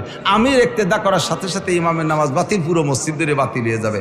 পরে একা একা জোহরের 2 রাকাত পড়ে বেরিয়ে আসলাম, অথচ ভাবের অভাব নাই। আমার ইমাম সাহেব ভাইদেরকে অনুরোধ করব, যারা মসজিদের ইমামতি করেন, আপনার কিরাতের একটা ইন্টারভিউ দেন, যান বড় মাদ্রাসা, কি বলা হয়, পীরবাড়ি মাদ্রাসায় শাইখুল হাদিস সাহেবের কাছে, হাফেজ সাহেব হুজুরির কাছে, কারি সাহেব হুজুরির কাছে কিরাতের আপনি ইন্টারভিউ দেন। যদি আপনার কিরাতে অশুদ্ধ থাকে, এক্ষুনি মক্তবে ভর্তি হয়ে যান, মুমিনবাড়ি চলে যান, কলাতলা চলে যান, আপনি খুলনা দারুল উলুম চলে যান, পীরবাড়ি মাদ্রাসার মক্তবে ভর্তি হন, কিরাতকে শুদ্ধ করে তারপরে ইমামতি করেন। 5,000, 8,000, 10,000 টাকা বেতন খাইতে যাইয়া আজকে 500 মুসল্লির নামাজ রে আপনি বরবাদ করে দিচ্ছেন। হাসরের মাঠে আপনি রেহাই পাবেন না, মুসল্লিরা পার পাইলেও আপনার মুসল্লিদেরকে ডাকবে ফেরেশতারা, তাআলাও এদিকে আসো। আল্লাহর সামনে ডেকে প্রথম জিজ্ঞাসা করা হবে কি, আউয়ালু মা ইউহাসাবু বিহিল আবদু ইয়াউমাল কিয়ামাতিস সালাহ। হাসরের মাঠে সর্বপ্রথম জিজ্ঞাসা হবে নামাজের। মুসলমানের জিজ্ঞাসা প্রথমটা কি?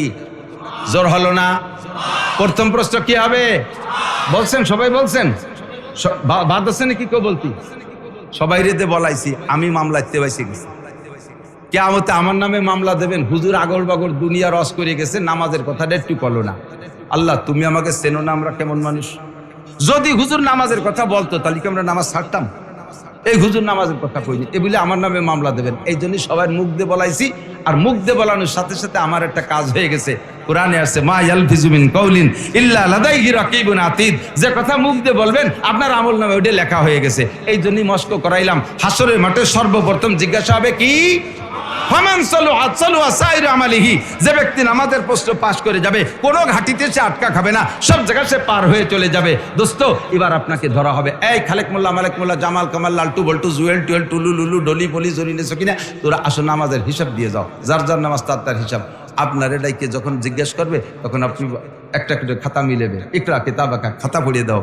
কয় যে আল্লাহ এই জোহর তো পড়ছি তো, এই ঈশাও পড়ছি, ফজরও পড়ছি, এই জায়গায় দিয়ে তো খাতায় লেখা দেখতেছি না, যে খাতায় তো লেখা নাই। তা ফেরেশতাদেরকে আল্লাহ বলবে, এই ও বলে পড়ছে, তা খাতায় লেখা নাই কে? কয় না আল্লাহ পড়ি নেই। কয় যে পড়ছে, ওর কোনো সাক্ষী আছে শুনি দাও। এবার কবে যে জি আল্লাহ, আমাদের ইমাম সাহেব আমাকে সাক্ষী শুনিয়ে দেন হুজুরের কাছে। এবার হুজুরে ধরবো, হুজুর এরা কি তোমার পিছনে নামাজ পড়ছে? কয় আল্লাহ হ্যাঁ নামাজ পড়ছে, তো আমিই পড়াইছি। এবার ফেরেশতাকে আল্লাহ কবে যে তয় ও পড়ালো, ওরা পড়লো, তোরা খাতায় লিখলি না কেন? কয় যে আল্লাহ ইমাম সাহেবের খাতাটা একটু দেখানো যায়। পরে কয় হ্যাঁ ইমাম সাহেব তোমার খাতা দাও।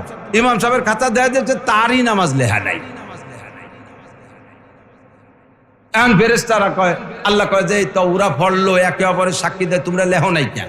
কয় আল্লাহ যা নামাজ পড়ছে ও খাতায় লেখা যায় না, ও আলাদা একটা পচা বস্তার মধ্যে গাদি দিয়ে তুই দিছি, ওই নামাজ ও খাতায় লেখা যায় না। কেন কি হয়েছে? যা কিরাত পড়ছে ওতে ওর ইমান পর্যন্ত নষ্ট হয়ে গেছে, এমন মার দিচ্ছে কিরাতের ভিতরে, ও খাতায় লেখা যায় না।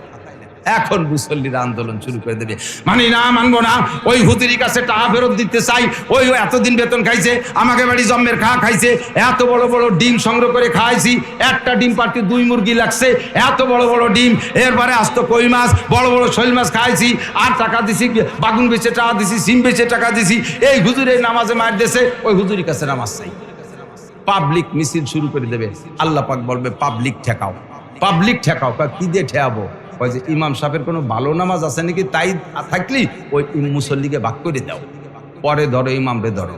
একাকোক্ত নামাজের জন্য যত মুসল্লির নামাজ নষ্ট করেছেন, প্রত্যেক এক একজন মুসল্লির একাকোক্ত নামাজের বিনিময়ে ইমাম সাহেবকে 200 কোটি, আরো 30 কোটি, আরো 40 লক্ষ বছর, 230 কোটি 40 লক্ষ বছর করে অতিরিক্ত জাহান্নামে পোড়া লাগবে একাকোক্তের বিনিময়ে। মহল্লায় যদি 200 মুসল্লি থাকে, এক ওক্তে 200 ওক্ত নামাজ, এক ওক্তে 200 জনের নামাজ দেওয়া লাগবে, 5 ওক্তে 500, 5 দুগুণে 1000 ওক্ত নামাজ। এর বিনিময়ে ইমাম সাহেবকে জেল খেটিয়ে সেই দিন, তারপরে যদি ইমাম থাকে জান্নাতে যাবা, হাজার হাজার লক্ষ লক্ষ কোটি বছর পরে সেই দিন তুমি বুঝবা যে এই ভুল কিরাত দিয়ে ইমামতি করে 5000 টার খার মজা কারে কয়। সাবধান, সরিয়ে চলে আসছে অনেক দূর। কষ্ট হচ্ছে নাকি? এ জাতীয় সমস্যা সমাজে আছে না নাই? জম্মের কিরাত গলত। নতুন হুজুর একজন এলাকার একটা ছেলে ভালো হাফেজ হয়ে মৌলানা হয়ে আইসা নামাজে দাঁড়াইছে ইমামের পিছনে। এখন তার কিরাত শুনে কয় স্থানীয় মুরব্বীদের, কাকা এতদিন তো ছোট ছিলাম, বুঝি নেই, কই নেই, হুজুরও আমাকে মক্তবের হুজুর, বলতিও কেমন লাগে, হুজুরি পিছনে কিন্তু নামাজ হয় না।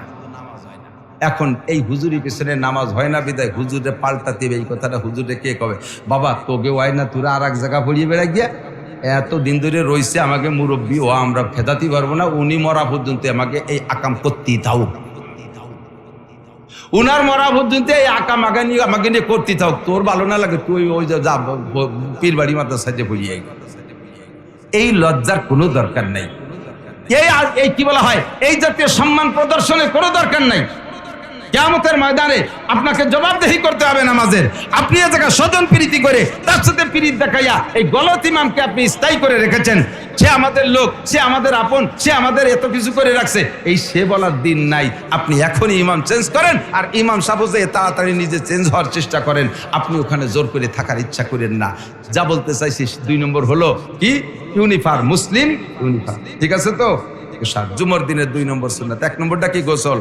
2 নম্বরে মুসলিম পোশাক সুন্দর করে পরে যাবেন। 3 নম্বরটা হলো অগদাব তাকারা, একটু আগে আগে মসজিদে আসবেন। অন্য দিন জোহরের নামাজ পড়তে আসেন, জুমার দিন একটু আগে আসবেন, তাহলে 4 নম্বর সুন্নত তারপর আমল করা সহজ হবে। 4 নম্বর সুন্নত কি, ও দানা মিনাল ইমাম, সাধ্য অনুযায়ী ইমামের কাছাকাছি বসার চেষ্টা করবেন। সাধ্য অনুযায়ী ইমামের কাছাকাছি বসার চেষ্টা। কেন? ইন্নার রাহমাতা তানজিলু আলা রুসিল আইম্মা সুম্মাল আকরাবু ফাল আকরাব। আসমান থেকে রহমত সর্বপ্রথম আল্লাহ তাআলা সমস্ত মসজিদের ইমামদের মাথার উপরে পাঠাইয়া দেয়। কন্যা সুবহানাল্লাহ। সুম্মাল আকরাবু ফাল আকরাব, এরপরে ইমামের থেকে পিছনের দিক যাইতে থাকে। যারা যত নিকটে হবে এই রহমত তারা তত বেশি পাবে, আগে পাবে। এই জন্য ইমামের কাছাকাছি বসার চেষ্টা করবেন। ইমামের কাছাকাছি বসতে যাই আবার যেন একটা মসজিদের মধ্যে জ্ঞানজাম সৃষ্টি করে দিয়েন না। আজকে এই কথা, এই মশালা শুনিয়ে লাস্টে যে ফজিলত বলবো, শুনলে যুবকরা পিছিয়ে পড়বে না।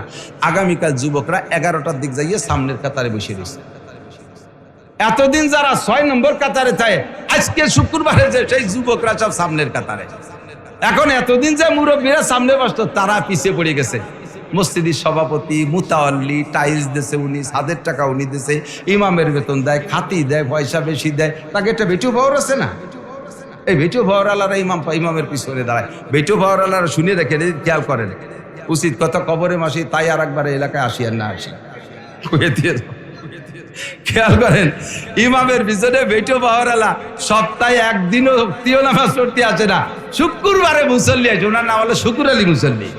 এই শুকুর আলী মুসল্লি আইসে ইমামের পিছনে যায় নামাজ খান বিছিয়ে গোল গালে, ওনার জন্য জায়গা খালি থাকবে, আসতে বাঁচতে বসবে, ওই সিট খালি থাকবে, কারণ উনি ছাদের টাকা সব দেশে, উনি টাইলস কিনে দিছে, উনি বড় ডোনার, উনি চেয়ারম্যান, উনি সভাপতি, উনি সিগারেটারি না সেক্রেটারি, আইসে ওই জায়গা বসবে, যায় নামাজ খান বিছিয়ে গোল গালে বসে এই জায়গা দখল করবে। আপনি এই জায়গা দখল করবেন না। আপনি কি কোরআন শরীফ আলোর উপরে ভর্তি পারেন? আপনার কি কিরাত শুদ্ধ আছে? ঘটনা অ্যাক্সিডেন্ট হয়ে যেতে পারে। ইমাম সাহেব যদি নামাজের ভিতরে 2-1 রাকাত হওয়ার পরে ইমামের বাইটাই ছুটে যেতে পারে, পারে কি পারে না? পারে। এরকম একটা অ্যাক্সিডেন্ট হয়ে গেছে, শেষ মানে প্রথম রাকাতে সিজদায় গেছে, সুযোগ পাইয়া ফুস করে সরিয়ে গেছে।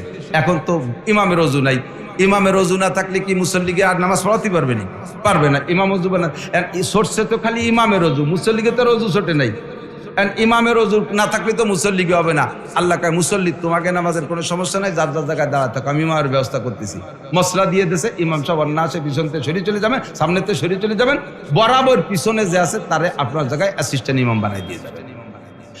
আপনি মুসল্লি, মুতাআল্লি, সভাপতি, সেক্রেটারি, দুমসাক, মৈথ, চেয়ারম্যান, আঞ্চলিক মাতুব্বার, বকলমে বুথা, ভিতরে জাল খাও দিলে আলিফ বেরোয় না, পোলো সাবালি একটা বা বেরোয় না, কুরআন শরীফের কিছু জানেন না, আপনি পদমর্যাদা দখল করিয়া ওই জায়গায় এসে দাঁড়ায় রইছেন। এখন যদি ইমাম সাহেব আপনার হাত ধরে ইমামের জায়গায় দাঁড়াই দিয়ে উনি সরিয়ে চলে যায়, আপনি কি করবেন? কন্দ পাত দেশে তুমি আগিয়ে দিবা, ইমাম সাহেব সে পাই তুমি দিবা ভাই খানা করিয়া, তুমি ও জায়গায় দাঁড়াতে যাবা। ও জায়গায় সমাজের যেই লোকটা হতে পারে ভিক্ষুক, গরিব, যত বড়ই কি বলা হয় দুর্বল হোক না কেন, সে যদি কোরআন শরীফ শুদ্ধ জানে তাহলে সেই লোকটা ওই জায়গায় দাঁড়াবে। কথা এসে গেল বলে গেলাম, আজকে মসজিদে শুক্রবারে যেতেন যে যুবকরা সব সামনের কাতারে, এখন ওই পৈতে যারা বড় বড় সে মানে উল্লেখযোগ্য নেতা, ইনরা সব মুরব্বীরা পিছিয়ে পড়ে গেছে। আর ওদিকে শুনছে যে ইমামের পিছনের কাতারে দাঁড়ালি করে যে বিশাল নাকি অগদা তাকার দানামিন আল ইমাম, ইমামের কাছে দাঁড়াতে হবে। এই জন্য ওই জায়গা দখল করার জন্য পিছনে এসে কাশ দিচ্ছে, তার মানে আমি আইছি তুই সরিয়ে বল।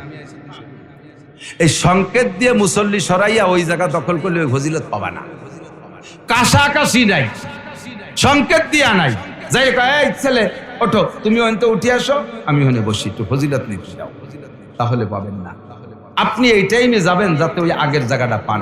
যে আগের জায়গা পেয়ে গেছে সে পাইছে, এরপরে নিকটে কোনটা, এরপরে নিকটে কোনটা, যেটা নিকটে হবে ওই জায়গা বসবেন। সামনে ফাঁকা রেখে পিছনে ওয়ালের সাথে উটকা খাওয়া লাগে মতো এরকম হাঁটু সইরে এরকম বাদাইছি পেরেছে। বারবার গড়ি দেয়, হুজুরের খুদবর বয়ান একটু লম্বা হয়ে যাচ্ছে, বারবার হুজুর টাইম মতো নামাজ পড়লে ভালো হয়। বিদেশের থেকে ছেলে 22,000 টাকা দামের ঘড়ি পাঠাইছে, সিকো 5 সোনালি, তামান সিঁড়ে দেখাতে হবে তো। হুজুর ঘড়ি আছে আমার কাছে, হুজুর একটা উচরে দেখা, আমারও একটা আছে। এক এরকম নতুন ভদ্রলোক লাঠির মাথায়, যাতে হ্যান্ডলাঠি না, লাঠির মাথা ছেলে বিদেশের থেকে বেশি স্বর্ণ পাঠাইছে, তা এখন লাঠি বানাইছে, তা লাঠির মাথা বান্ধাইছে সোনাই দিয়ে। এখন এই লাঠির যে মানে স্বর্ণ দিয়ে বাঁধাইছে ওটা তো মুঠির মধ্যে থাকে, অত আর দেখা যায় না, মুঠির মধ্যে থাকে। মাছ কিনতে যাইয়া যাইলে রে ওই সোনাও দেখাতে হবে, আবার মাছের দামও শুনতে হবে। লাঠিরে গুঁড়োই ওই স্বর্ণওয়ালা টুকু মাছের পর দিয়ে জুলুসের কাছে এতনি এতনি মছলি কেতনি কেতনি কিমত, এই মাছ কয় টাকা দাম, ও আদ্যে দেহালি তো তুমি লাঠি গুঁড়োই দেখাও কেন? যাইলে আবার ওই লক্ষ্য আছে যে লাঠির মাথায় সোনা দিয়ে বান্ধানো, ওর দাম তো সোনা মাকসাদ নয়, লাঠি সোনা দেখানো উদ্দেশ্য। জাইলিয়ার আবার সামনে দিয়ে সাইড দিয়ে যা সোনা দিয়ে বান্ধানো, ও বেক্সিমের একটা 20 রুপিয়া। তোর তো ওই জায়গা শোনা, আমার দাঁতেও শোনা। মসজিদে বসে ইমামরা ঘড়ি দেয়, হুজুর হুজুর নামাজের টাইম হলে টাইম নামাজ পড়েন। ইমাম সাহেব আমার কাছেও একটা আছে, আমার দাম 30,000 টাকা। টাইম আমি জানি, টাইম মতো নামাজ পড়াইলে তুমি 2-1 রাকাত ফেল করতে, একটু আজ লম্বা করছি বিদায় তুমি পাইয়ে গেছো। কোনো কথা কও কেন? মসজিদে ইন্তজারুস সালাত লিস সালাত কাস সালাত, নামাজের জন্য অপেক্ষা করে চুপ করে বসে থাকলেও ইন্না তাই না কুল হুদে 2 রাকাত নামাজ পড়লে যাই নাকি নামাজের অপেক্ষায় চুপ করে বসে থাকলেও ওই পরিমাণ টাইমে 2 রাকাত নামাজের নেকি আল্লাহ দিতে থাকে। এত বিরক্ত ঠেকা, বিরক্ত ঠেকার কারণ আছে, কারণ বিড়ির নেশা এসে গেছে, সহ্য করতে পারতেছে না। জালনার কাছে যে বসে কিরা যেন রাস্তা দিয়ে যাওয়ার সময় দুমোটো ছাড়িয়ে দিয়ে গেছে, তাই নাক দিয়ে টুটাইনি কিছুক্ষণের জন্য একটা ভাব দেশে। ওরা মসজিদের মধ্যে তো ভালো ঠেয়ার কথা না। আয়াতুল কি দেখি করছি তা আল্লাহ জানে। আয়াতুল মুনাফিকে সালাসা, খেয়াল করেন হুজুর বলেন মুনাফিকের আলামত 3টে। কয়টা? কবে না একটু মুনাফিকের আলামত, মুনাফিক চেনেন না? মুনাফিক চেনেন তো? মুনাফিক শব্দ, এ মুনাফিক চিনতে আলামত কয়টা? 3টা। 1 নম্বরে ইজা হাদ্দাসা কাযাবা, কথায় কথায় মিথ্যে কথা কয়। এত বড় পাগড়ি, 3 খাঁচা যে পাগড়ি বান্ধা, এই বিশাল যুব্য একটা গায়, তবলিগিতে আইছে, এত বড় দাড়িতে মেহেদি লাগানো, গাড়ির উপরে যায় না, বগলে দস্তারখান, 500 দানাত পড়বি, খটাস খটাস করে মারতি তালে, আবার কথায় কথায় মিথ্যে কথা কয়। আছে না এরকম ভালো বলো আল্লাহওয়ালা? এটা মুনাফিক। এটা কি? ওয়াইজা তাকাল্লামা ফাজারা, কি বলা হয় আয়াতুল মুনাফিকের সালাসা, ইজা হাদ্দাসা কাযাবা, ওয়াইদা ওয়াদা আখলাফা, ওয়াদা করে খিলাফ করে। 2 আছে না নাই? ওয়াইজা তুমিনা খান, মুনাফিকের আলামত, ওর কাছে আমানত রাখলে খেয়ানত করে বসে। নো টক বাট উস্কুত, কথা হবে না, আইসে গেছে করে দিয়ে যাই, যা পড়ছিলাম তার একদিন কবর লাই বাসায়, আজকে ও থাক, ওগুলো থাক। 3 নম্বরে হলো ইজা তুমিনা খান, তার কাছে আমানত রাখলে খেয়ানত করে। মসজিদের কেশিয়ার, মাদ্রাসার মুহতামিম সাহেব, মাদ্রাসার কেশিয়ার, প্রতিষ্ঠানের কেশিয়ার, ওয়ার্ডের মেম্বার, ওয়ার্ড ইউনিয়নের চেয়ারম্যান, যাদের কাছে জাতির আমানত, যাদের কাছে জনগণের আমানত সংরক্ষিত আছে, খুব অ্যালার্ট থাকবেন। বিশেষ করে ফতোয়ার কিতাবের ভিতরে খুঁজে দেখেন, উলামায়ে কিরামের কাছে জানেন মসজিদের আমানত এটা আগুন, হাত দেবেন না, স্পর্শ করবেন না। কেশিয়ার সাহেবদের আমানতের মশলা একটু বলে দিয়ে যায়। যদি মসজিদের টাকা আপনার কাছে থাকে, সাপ্তাহিক খুচরো টাকা কালেকশন হয়েছে, অনেক হয়ে গেছে, এখন এই টাকারে আলাম বানাতে হবে, আস্ত বানাতে হবে। এত খুচরো টাকা থাকলে বয়ে নিয়ে বেড়ানো ঝামেলা, এইটা ইচ্ছে মতো একা একা বাজারে যাইয়ে দোকানের থেকে বাঙ্গাইয়া আলাম বানায় আনতে পারবেন না। এর জন্য কমিটির লোকের পরামর্শ নিতে হবে। খুচরো রে আলাম বানানো, আলাম রে খুচরো বানানো, এটা আপনার একার অধিকার নাই। আপনি যদি এটুকু করেন তা আপনার আমানতের খেয়ানত হবে। সেখানে আমাদের দেশের মসজিদের কেশিয়ার সাহেবরা মসজিদের টাকায় দিয়ে মাইয়ে বিয়ে দেয়, মসজিদের টাকায় দিয়ে ছেলে বিয়ে দেয়, মসজিদের টাকায় দিয়ে নিজে বিয়ে করে, মসজিদের টাকায় দিয়ে ছেলেরে মুসলমানি দেয়, মুসলমানির অনুষ্ঠান করে। পরে এসে কয় হুজুর আবারও ডাক্তার আনা লাগবে। ক্যা? গত বছর মুসলমানি দিয়েছে, মুসলমানি টিহি নেই, আবারও দিতে হবে। ক্যা টেক পেকা, তুমি মসজিদের টাই দিয়ে ছেলে মুসলমানি দিস, ওইটাই নাকি? হুজুর মাইয়ে বিয়ে দিছিলাম মসজিদের টাকা দিয়ে, তাই 100টাই 3 চিল্লে ফাটাই দিছে, 3 তালাক দিয়ে বাড়ি। মসজিদের টাকা দিয়ে মাইয়ে বিয়ে দিছিল, বিয়ে টেকবে না। মসজিদের টাকা দিয়ে নিজে বিয়ে করছে, বউতি তোরা ডিভোর্স দিয়ে চলে যাবে। মসজিদের টাকা দিয়ে দোকানের ক্যাশ বানাইছো, দোকানে আগুন লাগবে। মসজিদের টাকা দিয়ে ঘরে ছাদ দেছো, ছাদের পর ঠাঠা বড়ি শেষ হয়ে যাবে। এটা ইন্নামা ইয়াকুলুনা ফি বুতুনিহিম নার, আগুন খাওয়ার মতো, আগুন খাওয়ার মতো। ওয়াইজা তুমিনা খান, আমানতের খেয়ানত করে মুনাফিক। এরপর আরেকটা হলো ওয়াইজা তাকাল্লামা ফাজারা, কথায় কথায় ফাটার মতো কাজায়, গালাগালি করে, বকানি দেয়। এই বাংলাদেশের যত বড় নেতা বড় হওয়ার জন্য বেশি বকাবকি শিখতে হবে। ধমাধম করে পাঠার মতো 8টা-10টা মারিয়ে দিতে পারলি জনগণ ভয়তে কাঁপতে, বাবা বাগা নেতা। অথচ আল্লাহ নবীকে ওটা ফাসেক। ওটা কি? ওটা ফাসেক। একটু কান না, ওটা কি? যেই নেতা বকাবকি করে ওই নেতাও ধরে ফাসেক। যে বকাবকি করবে সেবাবুল মুসলিমে ফুসুক ওয়া কিতালুহু কুফর, মুসলমানকে গালি দেওয়া কবিরা গুনাহ, এর কারণে ফাসেক হয়ে যায়। মানুষকে অকথ্য ভাষায় গালাগালি কাজাকাজি করে, 3টে কথা কলে 2 দেয় গালি, আর ফাঁকে একটা কয় কথা, এটাও মুনাফিক। এরপরে 4 নম্বর আরেকটা কয়, এদিক তাকান, কষ্ট হচ্ছে। কি বলে? ইজা হাদ্দাসা কাযাবা, ওয়া ইজা ওয়াদা আখলাফা, ওয়া ইজা তুমিনা খান, ওয়া ইজা তাকাল্লামা ফাজারা, আমানতের খেয়ানত করে, মিথ্যে কথা বলে, ওয়াদা খিলাফ করে, আর কথায় কথায় গালি দেয়। 4 দিয়ে আরেক হাদিসে মিলেই বলছি। আরেকটা হাদিসের মধ্যে আসছে, হুজুর কয় মুনাফিকের আরেকটা আলামত হলো, হবো নাকি? বলবো? বিরক্ত হচ্ছেন? গায়ে পড়তেছে একটু বেশি নাকি তো বুঝতে পারছি। যার মধ্যে থাকে সে অপারেশন হয়ে যান, পরিষ্কার হয়ে যান। রোগ না থাকলে তোর অপারেশন হবে না, অসুবিধা কি? 5 নম্বরটা হলো হুজুর বলেন মুনাফিক মসজিদে যায় সবার পিছে, আর মসজিদে থাকতেছে না, বেরোনোর জন্য গায়ে জ্বালা ধরিয়ে যায়, কোনো মতে সালাম ফিরেলি নেজ গোটায় দৌড় শুরু হয়। জুমার দিন সুন্নত 4 রাকাত বাদ আর জুমা পড়ে না, আছে না না এরকম? যেগুলো এরকম বেরোয় যায় তাদেরকে দেখে বুঝে ফেলবেন এটা মুনাফেক। এটা কি মুনাফেক না হলে থাকতে না। আর মুনাফেক বাছাই করা উলামায়ে কিরামরে বলি, এদিক তাকান, উলামায়ে কিরাম আপনাদের জানা নাই তা বলছি না, স্মরণ করাই দিয়া জানে বলছি, উলামায়ে কিরামরে কোনো ওয়াজ করি না, বাস জাস্ট একটু মুজাকারা তাজকিরা আলোচনা। আরেকটা মুনাফেক চেনার জন্য আরেকটা আলামত হলো, যেই লোকটা ফজর বা 5 ওয়াক্ত নামাজের পরে, খেয়াল, 5 ওয়াক্ত নামাজের পরে, সব নামাজ শেষ হয়ে যাওয়ার পরেই, সুন্নত ফরজ সব শেষ হয়ে যাওয়ার পরে 5 ওয়াক্ত নামাজের পরে সূরা তাওবার শেষ আয়াত 7 বার করে পড়বে, সূরা তাওবার শেষ আয়াত 7 বার করে পড়বে 5 ওয়াক্ত নামাজেই, ওই লোকটার এর বিনিময়ে কয়েকটা লাভ আছে। 1 নম্বরে আল্লাহ তাআলা এর বদৌলতে তাকে হায়াত লম্বা করে দেয়। 2 নম্বরে আসমান জমিনের ভিতরে যত মখলুকাত আছে সবাই তারে ভালোবাসে, এদের ভালোবাসার কারণে আল্লাহ ভালোবাসে। এরপরে হুজুর বলেন ওই লোকটারে ভালোবাসে না একমাত্র মুনাফেক ছাড়ার কেউ না। তারে যারা ভালো না বাসে তার বুঝতে আর বাকি থাকবে না, ওইটা মুনাফেক। ওইটা কি মুনাফেক? এই সূরা তাওবার শেষ আয়াত যারা রেগুলার আমল করে, হায়াত বেড়ে যায়, আল্লাহ সুস্থ রাখে, আসমান জমিনের নিচে সমস্ত ফেরেশতারা তারে ভালোবাসে, আর মুনাফেকরা খালি তারে ভালোবাসে না। তাহলে আপনি যদি এই আমল করেন আর আপনারা যদি কেউ ভালো না বাসে, আপনি অনায়াসে বুঝবেন ওটা মুনাফেক। আর মুনাফেকের কাছে আমার ভালোবাসা পাওয়ারও দরকার নাই। কথা কয় না? মুনাফেকের ভালোবাসা পাওয়ারও দরকার। মনে আছে নাকি 3 নম্বর আমল কোনটা কইছি?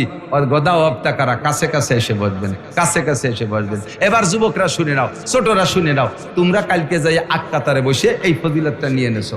এর মধ্যে মুরব্বী যারা আগে এতদিন বসতো তারা আইছে, সংকেত মঙ্কেত দিক আর না দিক, তুমি আড়ে আড়ে টের পাইছো যে বড় কাকা আইছে, বড় কাকা আসছে, তারপরে সভাপতি সাহেব আসছে, তুমি টের পাই কাকা কাকা আসেন, কাকা কাকা আসেন, এই কয়ে বসাই দিয়ে তুমি দ্বিতীয় কাতারে চলে গেছো। তুমি ওখান থেকে ফজিলত জানিয়ে নেছো, এবার কাকারও নেওয়ার সুযোগ করে দেছো। কাকা কিন্তু সংকেত দিনে বলেও নাই, তুমি এই ফজিলতটা নিয়ে দ্বিতীয় কাতারে গেছো। এর দ্বারা তোমার আলাদা একটা লাভ হয়ে গেছে, একরাম করছো। এর নাম কি? একরাম। আর একরামুল মুসলিমিন, একরামুল মুসলিমিনের ফজিলত হলো, তবলিগে তো শুনেছেন, 10 বছর এতেকাব করলে যেই নেকি, এই নেকি আল্লাহ তাআলা তোমারে দিয়ে দিয়েছে। এরপরে তুমি এইভাবে ঠেলা খাতি খাতি 30 নম্বর কাতারের ওই পাশে চলে গেছো। প্রত্যেক কাতার ছেড়ে দেওয়ার সাথে সাথে 10 বছর করে এতেকাফের নেকি পেয়েছে। এবার আপনি যেন আবার যাইয়ে কন্যা, এই তুই কাতার ছাড়িয়ে দিয়ে সরিয়ে আমার ওখানে বসতে যা, 10 বছর এতেকাফের নেকি নে, এ করলি সে পাতি পারে, কিন্তু তুমি জিরো, তুমি পাবা না। সব দিক খেয়াল রাখো। কয়টা হয়েছে? 3টে না? 1 নম্বরে গোসল, 2 নম্বরে পোশাক, 3 নম্বরে আগে আগে মসজিদে যাওয়া, 4 নম্বরে ইমামের কাছাকাছি বসা, মনে আছে? 5 নম্বরটা হলো ওয়ালাম ইয়ালগা, মসজিদের মধ্যে বসে কোনো বাজে কথা বাজে কাজ কিচ্ছু করতে পারবে না, একবারে সাইলেন্ট, মুখে খিল মারিয়ে গোসলের থেকে নিয়ে বাসায় যাবেন, তাও কথা বলবেন না। কমপক্ষে বাসার থেকে রওনা দিয়ে আসার পথকের সাথে সালাম ছাড়া কোনো কথার দরকার নাই। চুপ করে এসে মসজিদে বসবেন, নামাজ পড়ে বেরোয় চলে যাবেন, কোনো কথা বলবেন না। হ্যাঁ, মসজিদের জরুরি প্রয়োজনীয় ধর্মীয় কোনো কথা প্রয়োজন হলে সেইটুক প্রয়োজন সাপেক্ষে বলবেন। মসজিদে যে খুসা মারা, ঠেলা মারা, হিট মারা কথা কবেন না। কথা কয় না, খেয়াল করে না। এই নড়াচড়া রেখেন, কোনো মুখস্থ আরো দুইয়ে খাতি পারবা আল্লাহ বেচারে। তোমরা একদিন বক্তা হবে না, পড়িয়ে লিখে বক্তা হওয়ার দিন শেষ হয়ে গেছে। শুনিয়ে শোনা উল্লো হয়ে যদি 2-4 দিন করতে পারো। মোবাইল এসে গেছে দেশে, পড়ালেখায় আহিয়ালা বাস হয়ে গেছে। মাদ্রাসা, স্কুল, কলেজ সাই গোষ্ঠীতে শেষ করে ফেলে দিচ্ছে মোবাইলে। আল্লাহ, আমরা যতটুকু বলি তা ওই মোবাইলের আগের থেকে শেখা। মোবাইল আসার পরে আমাকেও মাঠ হয়ে দিচ্ছে, এনার কিতাব দেখতে মনে চায় না, মোবাইলের ভিতরে আলাদা ইন্টারেস্ট, একটু মুখস্থ রেখে। 5 নম্বর ওয়ালাম ইয়ালগা, মসজিদে যাইয়া, গত বছর কমিটির উন্ডা ছিল, এবার কমিটির রদ বদল হয়েছে, উন্ডা কমিটিতে নাই। এবার যাই মসজিদে খালি ভুল পায়, যাই এ কি ব্যাপার ফ্যান করে না কা, এইটুক কইছে, বেশি নাই, একটু গুড় মাহাই দিছে। এ কি ব্যাপার ফ্যান করে না কা, আল্লাহ, তেমন কিছু না কই নামাজ শুরু হয়ে গেছে। আর একজন কই উঠছে, এ ও কি কলরে, এর মধ্যে আরেকজন তো ঠিকই তো কইছে, এ কি ঠিক কইছে, এই ঠিক কলো আর কি কলো, এই কি নিয়ে জ্ঞান জামাই ও পাশে 3 জনের দাঁত ভেঙে গেছে, উনি কিরাত লম্বা করছে, সালাম মোটে ভিড়েই না। তুমি পাবা না এই ফজিলত, যা কবর টুবরে ও তুমি পাবা না। কি ব্যাপার, কালকে মাগরিবের নামাজ পড়তে পারি না, মশার কামড়ে কয়েলের টাহা নাই, কমিটি হইছো, একটু খুশাই দিয়ে গোল গাল হয়ে নামাজে দাঁড়াই গেছে। ও রাজ্যে তো বাড়ি বাড়ি শুরু হয়ে গেছে। হাত্তা তাসবিক, এইভাবে আঙ্গুল ঢুকাই আঙ্গুলের মধ্যে দিয়ে এরকম বসাকে তাসবিক বলে। হুজুর বলেন মসজিদের মধ্যে তাসবিকও করবে না, কারণ এভাবে বসা থাকলে আচানক একটা মোড় লেগে যায়, কড়কড় করে নখ ফুটে আঙ্গুলগুলো ফুটে ওঠে। মসজিদের মধ্যে আঙ্গুল ফুটানো মাকরু। ঠাস করে হাঁটু ফেলাইয়া সিজদা দিয়ে মসজিদের ভিতরে আওয়াজ করা মাকরু। জোরে হাত ফেলায় সিজদা দিয়া মাকরু। গামছাই দিয়ে বাড়ি হচ্ছে ঠাস ঠাস করে বাড়বে মসজিদ ঝাড়ু দিচ্ছে মাকরু। মসজিদের মুসাল্লার ইমামের মুসাল্লা খান, জায়নামাজ খান, এইটার উপরে ময়লা এমন ভাবে ঠাস করে মারছে বাড়ি, দুইজনে কাফি, এটা মাকরু এবং তাহরিমি মাকরু, মসজিদের আদবের খেলাফ। আল্লাহ পাক বলেন ওয়ামাই ইউআযযিম শাআইরাল্লাহি ফাইন্নাহা মিন তাকওয়াল কুলুব। যারা শিয়ারে ইসলামকে সম্মান করে তাদের কলবটা তাকওয়াল কুলুব, তারা মুত্তাকিন, তাদের দিলটা মুত্তাকিন দিল। আর মুত্তাকিনের লাভ কি? আরে ভাই শিয়ারে ইসলাম মানে কি? ইসলামের নিদর্শন এক নম্বর, হ্যাঁ বোঝে নাই, খেয়াল করেন, শিয়ারে ইসলামকে সম্মান করলে তাকে আল্লাহ মুত্তাকিন বলেছেন, বলেন না সুবহানাল্লাহ। শিয়ারে ইসলাম কাকে বলে? যা দেখে আল্লাহর কথা মনে পড়ে তারে কয় শিয়ারে ইসলাম।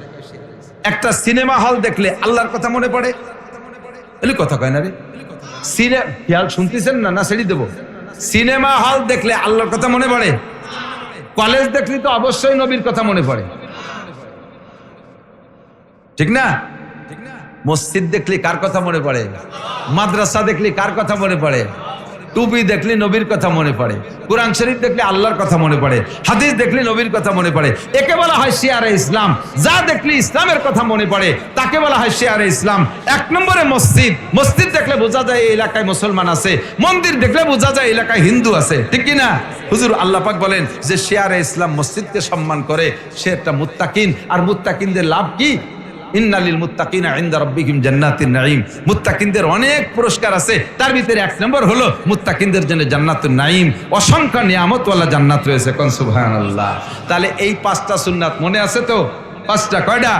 এক নম্বরে ভালো গোসল, দুই নম্বরে সুন্নতি পোশাক, তিন নম্বরে আগে আগে মসজিদে যাওয়া, চার নম্বরে ইমামের কাছাকাছি বসার চেষ্টা করা, পাঁচ নম্বরে মসজিদে যাওয়া আসার পথে এবং ভিতরে থাকা অবস্থায় আজে বাজে কথা বা কাজ না করলে। এবার আপনি বাড়ি থেকে মসজিদ আর মসজিদ থেকে বাড়ি গেছেন, হুজুর বলেন ফি কুল্লি খুতুয়াতিন আমালুস সানাতিন, ফি কুল্লি খুতুয়াতিন আমালুস সানাতিন। ঘরের থেকে মসজিদে যাওয়া আর মসজিদ থেকে ফিরে বাড়ি যাওয়া, যাওয়া আসার পথে প্রত্যেক কদমে আল্লাহ তাআলা আপনাকে 1 বছর নফল ইবাদতের নেকি দিবেন।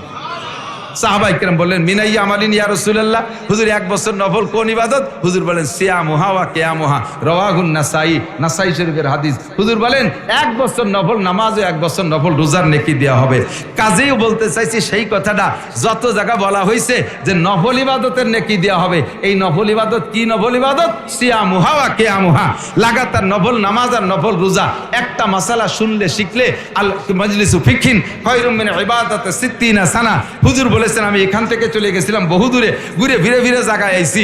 হুজুর কয় মজলিসু ফিকহিন খায়রুম মিন ইবাদাতি 60 সানা। যে জায়গা মাসলা মাসাইলের আলোচনা হয় ওই মজলিসটা একটা মাসালা শুনলে শিখলেও আপনাকে 60 বছর নফল নামাজ ও নফল রোজার চাইতে বেশি নেকি দান করা হবে। কষ্ট পেয়েছেন? কষ্ট পাইছেন, অনেকক্ষণ বিরক্ত করছেন। তো যে কটা মাসালা বলছে আমল করা যাবে? যাবে। আজকের মজলিসটা বড় দামি মজলিস, বড় দামি মজলিস, মজলিসু ফিকহিন ফিকার মজলিস। অনেক মাসালা বলেছি, অনেক মাসালা বলেছি। আল্লাহ তাআলা আমল করার তৌফিক দান করেন। এবার 60 মানে 60 না, উলামায়ে কেরাম বয়ান শোনেন এবং আলোচনার কি বলে আপনি তৈরি করবেন ইনশাআল্লাহ। আমি জাস্ট একটু হেডলাইন বলে দিচ্ছি, ছাত্ররা শিক্ষকরা সবাই খেয়াল করবেন, বুঝবেন, বয়ানটা সামনে নেন, আমার দিক তাকান। 60 মানে 60 না, 60 বছর নফল ইবাদতের কথা বলা হয়েছে না, যে 60 বছর নফল নামাজের রোজার চাইতে বেশি দামি। এই কথাটা 60 মানে 60 না, এই 60 মানে অসংখ্যা। আরবিতে বলে, হুজুরের কাছে শুনে দেখেন, আরবিতেও আছে বাংলায় আছে। কিছু সংখ্যা নির্ধারিত সংখ্যা বোঝানোর জন্য বলে না, এর আরবি থেকে আদদে কাসির, অধিক বোঝানোর জন্য, অধিক বোঝানোর জন্য, যেটা আমাদের বাংলা পরিভাষায় আছে। একজনের বাড়ি মেহমান আসার কথা 4 জন। কয়জন? 4 জন।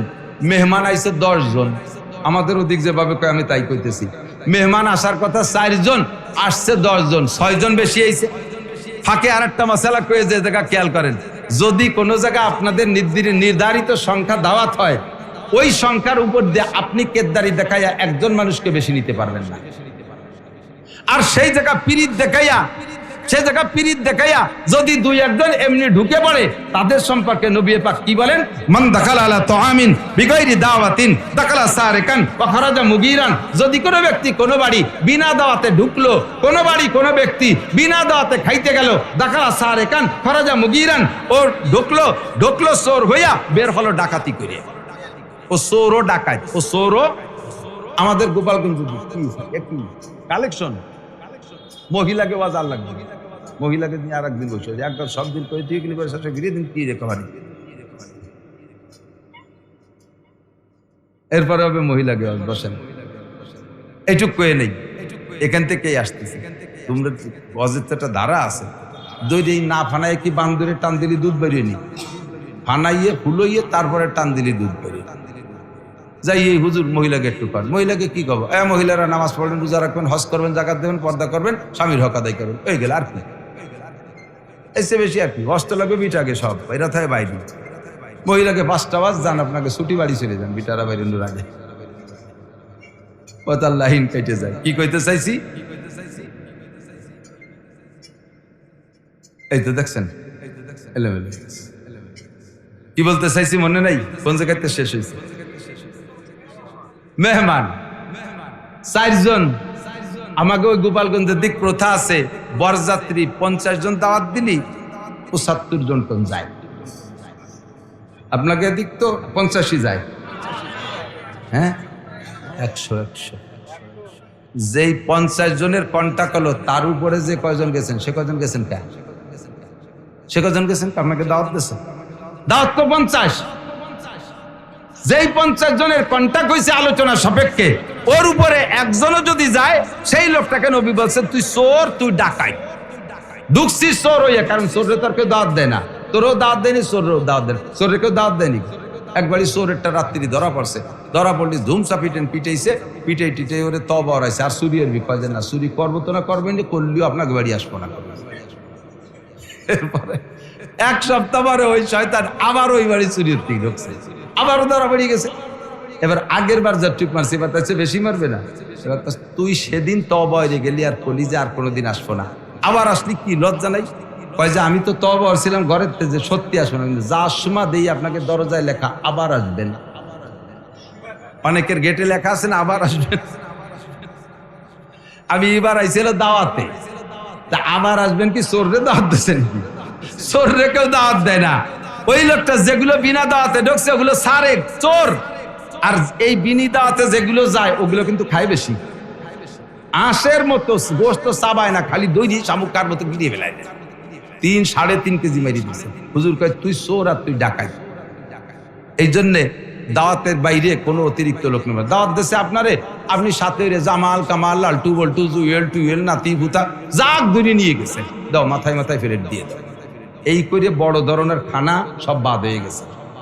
যে পরিমাণ রান্না হতো 1-2 বৈঠকে শেষ, পিছনে যারা আছে, কারণ এক একজনের সাথে 5 জনের নিয়েছে, এত মানুষের জন্য খাবার পাবে কোথায়? শেষে কয় না, মানুষের আর খাওয়াইয়ে যশ করা যায় না, বাদ। এই জন্যই বড় খানার অনুষ্ঠান সব বাদ হয়ে গেছে।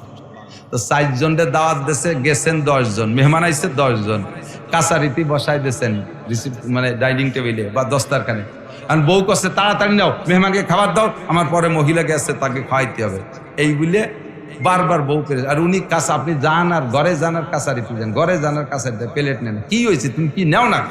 কারে 14-20 মানুষ হয়েছে, খাবার দেবো কি? 14-20 মানুষ হয়েছে। 14-20 কয়জন হয়? 280 জন না, মানুষ হয়েছে 10 জন, টাকা 14-20। এই জায়গায় 14-20 মানে 280 জন না, 14-20 মানে সীমা লঙ্ঘন করছে, অতিরিক্ত হয়েছে। এই কথাটা কব বলে খানিক বেরিয়ে গেছে। যেখানে বলা হয় 60 সানা, এই জায়গায় 60 বছর মানে 60 বছর না।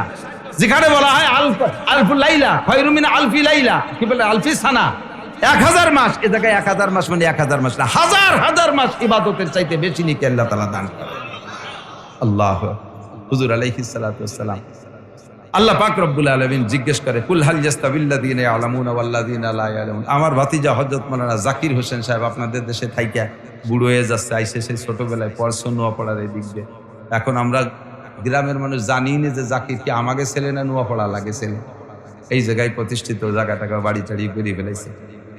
আর তার বাপটাও মারছে এই জায়গা থেকে মোহাব্বত করে চাচা হিসেবে দাবি হইলে মহিলাকে ওয়াজ পাঠায় দিয়েছে। কাজে একটু করা লাগে। মহিলাদের ওয়াজ তেমন লম্বা চওড়া কিছু না, মহিলাদের কাজ ছোট, ইবাদত ছোট, অল্পের ভিতরে তারা মোটা বস্তা ভরে নেকি নিয়ে বাড়ি যাবে।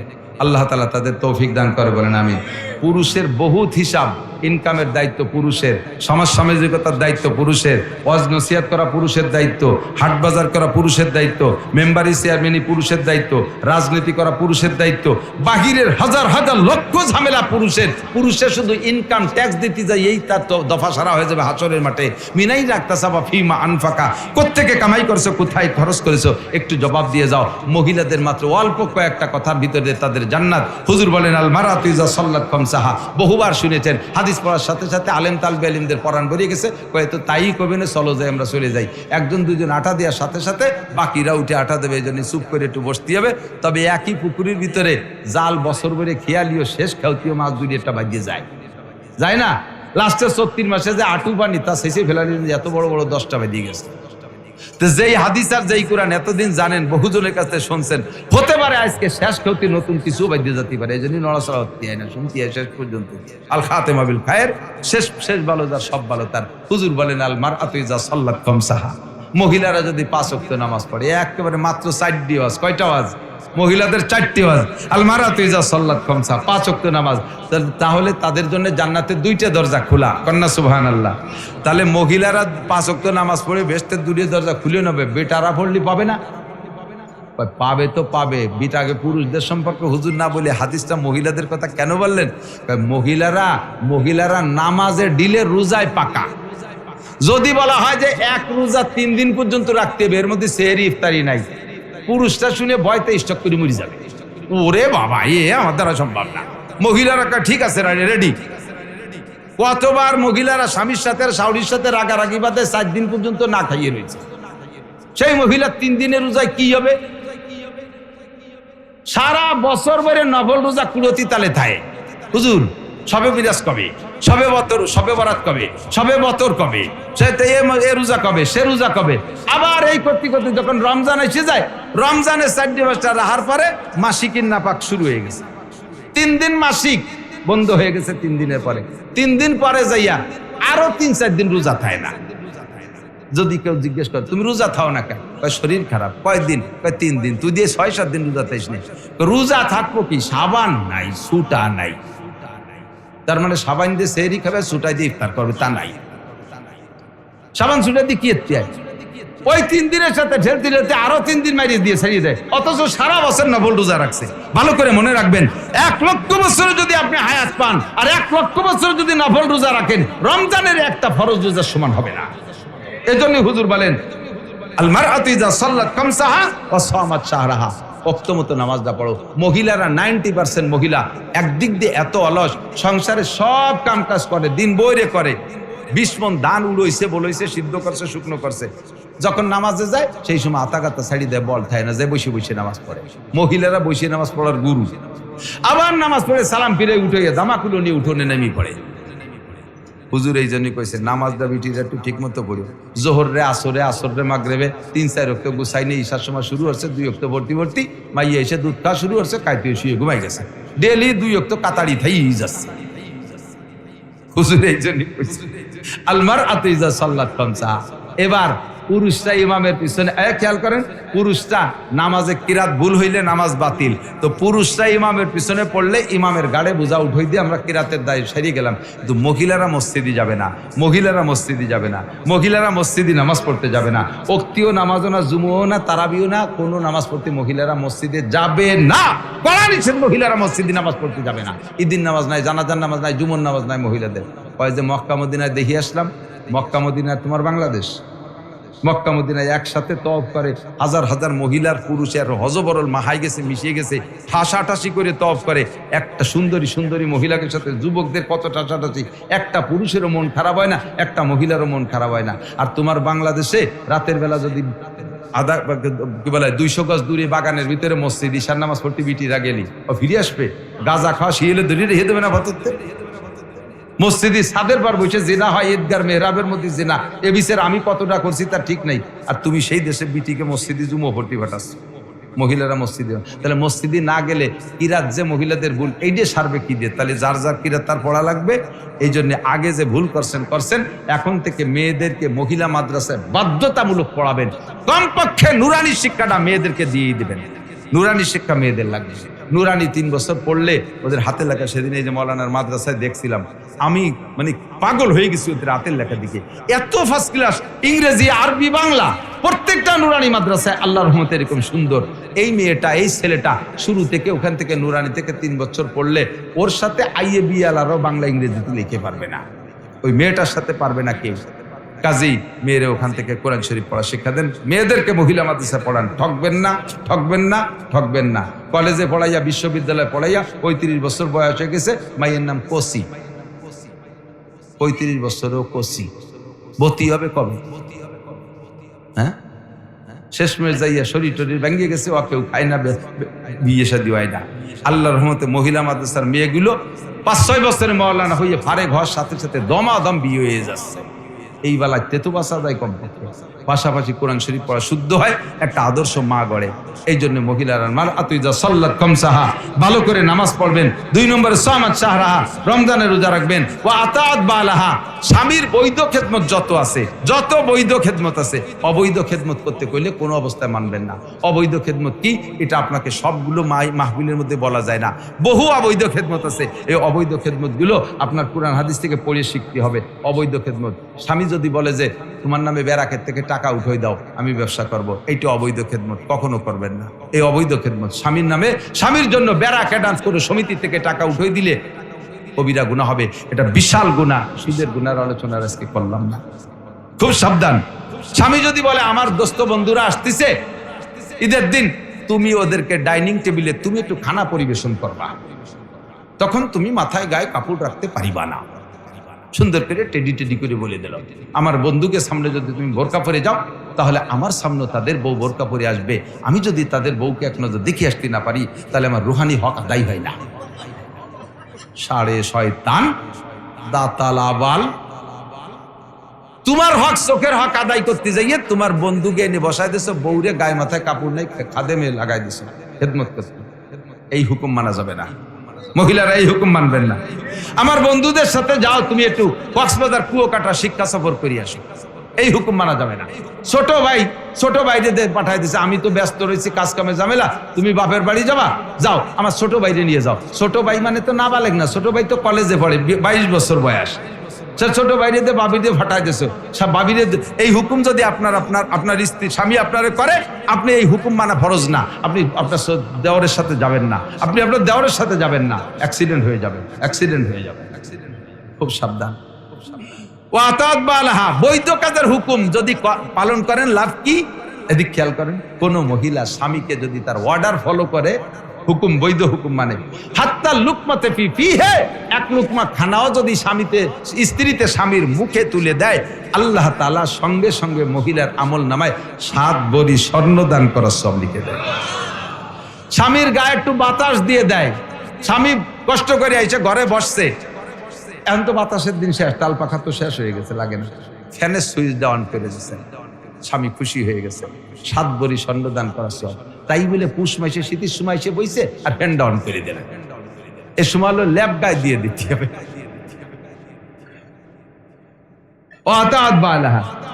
4 নম্বর, ও আহসানাত ফারজাহা, ফরজ মানে শরমগা, লজ্জাস্থান, তোমার শরমগাকে কন্ট্রোল করো। অবৈধ অনাধিকার চর্চা করো না, অন্যায় ভাবে ওখানে ব্যবহার করো না কোথাও। এর মানেই হলো আপাদমস্তক পুরো শরীরকে তুমি পর্দায় রাখো। বলা হয়েছে ফরজ, উদ্দেশ্য হলো সারা গাকে পর্দায় রাখা। 4টি কাজ করবা, তোমার জন্য আল্লাহ তাআলা জান্নাতের 8টা দরজা খুলে দেবে। মিন আইয়ি বাবিন শাআত, যে কোনো দরজা দেশে ঢুকতে পারবে। আল্লাহ তাআলা আমাদের সকলকে, নারী ও পুরুষ যে কথাগুলো শুনেছি বলেছি, সকলের কথাগুলো যার যার বুঝিয়ে আমল করার তৌফিক দান করে। সবাই বলি আমিন। ভাষাগত ত্রুটি বিচ্যুতি মার্জনীয়। আমি আমার আঞ্চলিক ভাষায় কথা বলি, আমার কায়দায় বুঝাইতে যেভাবে বলা লাগে আমি সেইভাবে বলি। অত টেডি বাংলা ইংরেজি ফাঁকে ফোঁকে আমি বিরতি দিতে পাই না। আমার কথা কি বোঝা গেছে? আলহামদুলিল্লাহ। যদি বুঝে থাকেন তাহলে আল্লাহ তাআলা যেন আমল করতে পারে। আর কি যেহেতু কত কইছে, আমার ইউটিউবের মধ্যে আছে, চেয়ারে বসে নামাজ, এইটুক তো বুঝছি। চেয়ারে বসে নামাজ পড়া জায়েজ। চেয়ারে বসে নামাজ পড়া জায়েজ, যাদের দরকার তারা পড়বেন। আল্লাহ নিজেই বলছেন দুইটি আয়াত, একটা হলো লাইসা আলাল মারিজে হারাজ, রোগীর জন্য কোনো মাসালা নাই। রোগীর যে জায়গায় রোগ সেই জায়গা থেকে আল্লাহ তাআলা তাকে তার সুবিধা মতো অবস্থার উপরে সুযোগ দিচ্ছে। 2 নম্বরে লা ইউকাল্লিফুল্লাহু নাফসান ইল্লা উসাহা, মানুষকে তার শক্তির বাইরে আল্লাহ চাপ দেয় নাই। আপনি যদি চেয়ার ছাড়া না পারেন পড়তে, তাহলে আপনারে আমি নিষেধ করব কেন? বাকি কথা হলো আপনার চেয়ার দরকার কোন জায়গা থেকে সেই জায়গা ব্যবহার করবেন, তার আগে পরে ব্যবহার করলে হবে না। আপনি দাঁড়াতে পারেন, প্রমাণ হলো একটু আগে দেখলাম আপনি দাঁড়ায় টেলিভিশনের সামনে মেসির ফুটবল খেলা দেখছেন 1 ঘন্টা, তাহলে দাঁড়াতে পারেন। আপনি রুকুও দিতে পারেন, তাও দেখছি ওই সময় আপনার হাতে মোবাইল পড়ে গেল, কুজোইয়ে ফুটে উঠলেন, তাতে বোঝা যায় যে কুজোইয়ে রুকুও দিতে পারেন না কি রুকুর পরে সিজদার দিক যাতে পারেন না, সেই সময় আপনার মাজায় হাঁটুতে এমন বিষ ব্যথা, নিচে গেলে আর উঠতে পারবেন না, এই জায়গা আপনার সমস্যা। কাজেই আপনার নামাজের শুরুতে দাঁড়ানো ফরজ, দাঁড়াইতে হবে, রুকু ফরজ দিতে হবে, সামি আল্লাহকে উঠতে হবে, সিজদায় যাইতে নিচে যাইতে পারেন না, পাশার কাছে চেয়ার রাখবেন, সিজদার কাজটা আপনি চেয়ারে বসে সারবেন। এর আগের থেকে যদি চেয়ার ব্যবহার করেন তাহলে আপনার নামাজ বাতিল হইল, কারণ আপনি দাঁড়াতে পারেন। কেন আপনি আগের থেকে বসছেন? স্টাইল বানায় নিয়েছে, ফাঁসার সাথে চেয়ার একটা লাগাই নিয়ে ঘুরিয়ে বেড়ায়। মসজিদের এক কোনা চেয়ার গাদি দিয়ে দিয়েছে, মুরব্বীরা সাক্ষী দেন, আজ থেকে 30 বছর আগে মসজিদে এত চেয়ারম্যান ছিল, সামনের কাতার ধরে চেয়ারম্যান। কালকে গেছিলাম মাগুরা মাহফিল করতে, জাগে মশলা তাকে কাছে কালকে ওই জায়গায় চেয়ারের মশলা উঠে গেছে। এই মাগুরাতে আমার একজন ফোন করছে, হুজুর চেয়ারে নামাজ পড়া যায়? তা আমি এভাবে বললাম যে এইভাবে যায়, এইভাবে কয় যে সাধারণভাবে জায়েজ করে সর্বনাশটা করে দিয়েছেন। আমাকে মসজিদের প্রথম কাতার সব চেয়ারম্যান, এক কাতার পুরো চেয়ারম্যান। এখন বললাম যে যদি দরকার হয় তাহলে বসবে না কেন? কয় যে হুজুর আমাকে ইমাম সাহেব তো চেয়ারে বসে পড়াতে চাচ্ছে, তা কি হবে? ইমামও বলে চেয়ারে বসবে। দাও ইমামরে চেয়ার দাও, তোমরা বিছান বানায় ফেলে শুয়ে পড়বা, ওরা জায়গা পাও না। আল্লাহ পাক রব্বুল আলামিন মাসালাগুলো বুঝে এই যে জিজ্ঞেস করছেন, খেয়াল রাখবেন। অনেক মাসালা সমাজে অনেক ফতোয়া আছে। দেখ, বিশেষ করে তালাক একটা বিষয়, মানুষের রাগের মাথায় বউরে 3 তালাক দিয়ে ফেলে, রাগে দিয়ে ফেলে। সে সময় দুইজনের রাগের পরিস্থিতি এমন, কন্ট্রোল করতে পারছে না। তুই 1 তালাক, 2 তালাক, 3 তালাক, 100 তালাক, তুই তালাক, তোর মা তালাক, তোর গ্রাম ধরে তালাক, যে হুজুর তোরে বিয়ে পড়েছে সে হুজুরও তালাক। এই তালাক বংশ ধরে দিয়ে দিছে। একটু পরে যখন ছেলে মেয়ে কাঁদতেছে, বউটা আটা দিছে ব্যাটিং বুডিং নিয়ে, সেই সময় মায়া লাগতেছে। এই কোথায় যাচ্ছ? কথা কয় না, তুমি হারাম হয়ে গেছো, তোমার সাথে আমি কথা কওয়া যায় না, তুমি তালাক দিছো। তালাক দিছি, শুনছে কিনা? আমি দিছি, তুই শুনছিস, আর কেউ শুনছে? কয় যে শুনছে। কেরা শুনছে? ডলির মা শুনছে। ডলির মারে কইও ঈদের সময় এখন কাপড় কিনে দেওয়া জানি, কেউ যেন কয় না। ডলির মারে ঈদের সময় টাঙ্গাইলি কাপড় একখান 1200 টাকা দিয়ে কিনে দিয়েছে, উনি তো পরে 350 টাকা দামের কাপড়। ওই কাপড় ভরিয়ে 22 দিয়ে যেন আর এক বাড়ি গেছে, ওই তুই এত দামি কাপড় কোয়া নেই বলে, কয় যে ওরা ওই তালাক দিয়া দিয়েছে, তা আমি শুনছিলাম ওই পতি নিষেধ করছে, কই নেই বলে আমার এন কিনে দিয়েছে। এই তো এত বাস্ট হয়েই গেল। এরপরে বাস্ট হওয়া ছাড়াও যদি হয়, বান শুনে অনেকে আছে জুরআত বাহাদুরি করে, আমার বউ আমি তালাক দিছি ফিরে রাখলাম, তাতে কার কি হবে?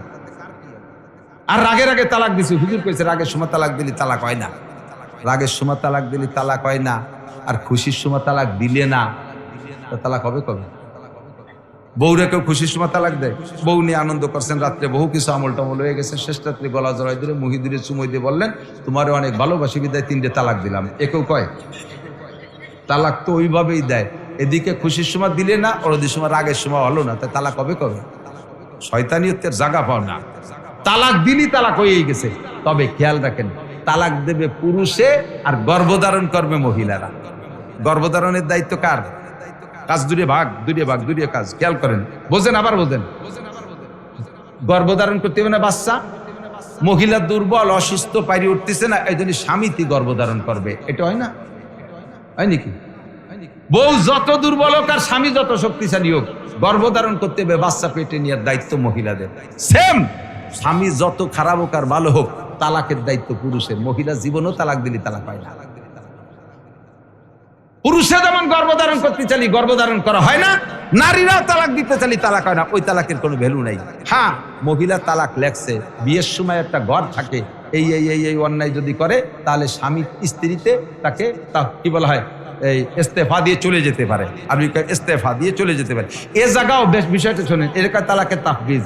ওই দিন স্বামী তালাক অ্যাডভান্স দিয়ে রাখছে, তোমারে আমি 3 তালাক দিয়ে রাখলাম, তবে তালাক কার্যকারী হবে কি কি হলি, আমার যদি যৌন ক্ষমতা দুর্বল হয়, আমি যদি তোমার জুলুম অত্যাচার করি, আমি যদি তোমার সাথে এই অন্যায় করি, তোমারে ভেলাইতে এতদিন খোঁজ খবর না রাখি, তাহলে আমার এই অ্যাডভান্স তালাক দেওয়া থাকলো, এই ডেটে তুমি সেই সময় কাজে লাগাইয়া চলে যেতে পারো।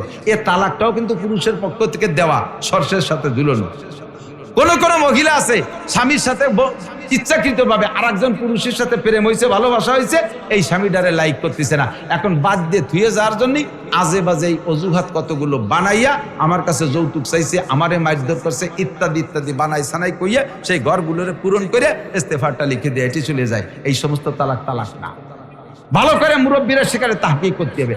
আরেক শ্রেণীর নুচ্ছ মহিলা আছে, আরেক বেটার সাথে পীড়িত করছে, স্বামীর সাথে থাকবে না, এই বিচলি যার জন্য নানান বাহানা, বাড়ি যে বসে রয়েছে। দাদি নানিরা কয় যে কি যাইস টেকা, কয় যে ওর কিচ্ছু নাই, কয় কিচ্ছু নাই, কয় যদি 3টে তেলের পাম্পের মালিক, ওই ইন্ডাস্ট্রিজের মালিক, কি 6 ফুট লম্বা জুয়ন, এক করে নায়কের মতো চেহারা, কি কই না কিচ্ছু নাই। এই দালান কোটা টাকা পয়সা আছে এ না, কিচ্ছু নাই মানে যা নাই তা তো দেহানুর কায়দা নাই, এই করলি বিচারা চুপ করি, তা তো দেহাতি পাতি জানা কি আছে না আছে। এই জায়গা স্বামীর ওই ইত্যাদি কইয়ে দুর্বল বানায় থুয়ে এটি ছেড়ে যায়। ওই বিটা আর এক জায়গা বিয়ে করছে, বছরে 8টা আছে, কোনো কোনো বছর 2টি হয়ে যাচ্ছে, ওর কিছু না থাকলে দেওয়া হয় কয়েন।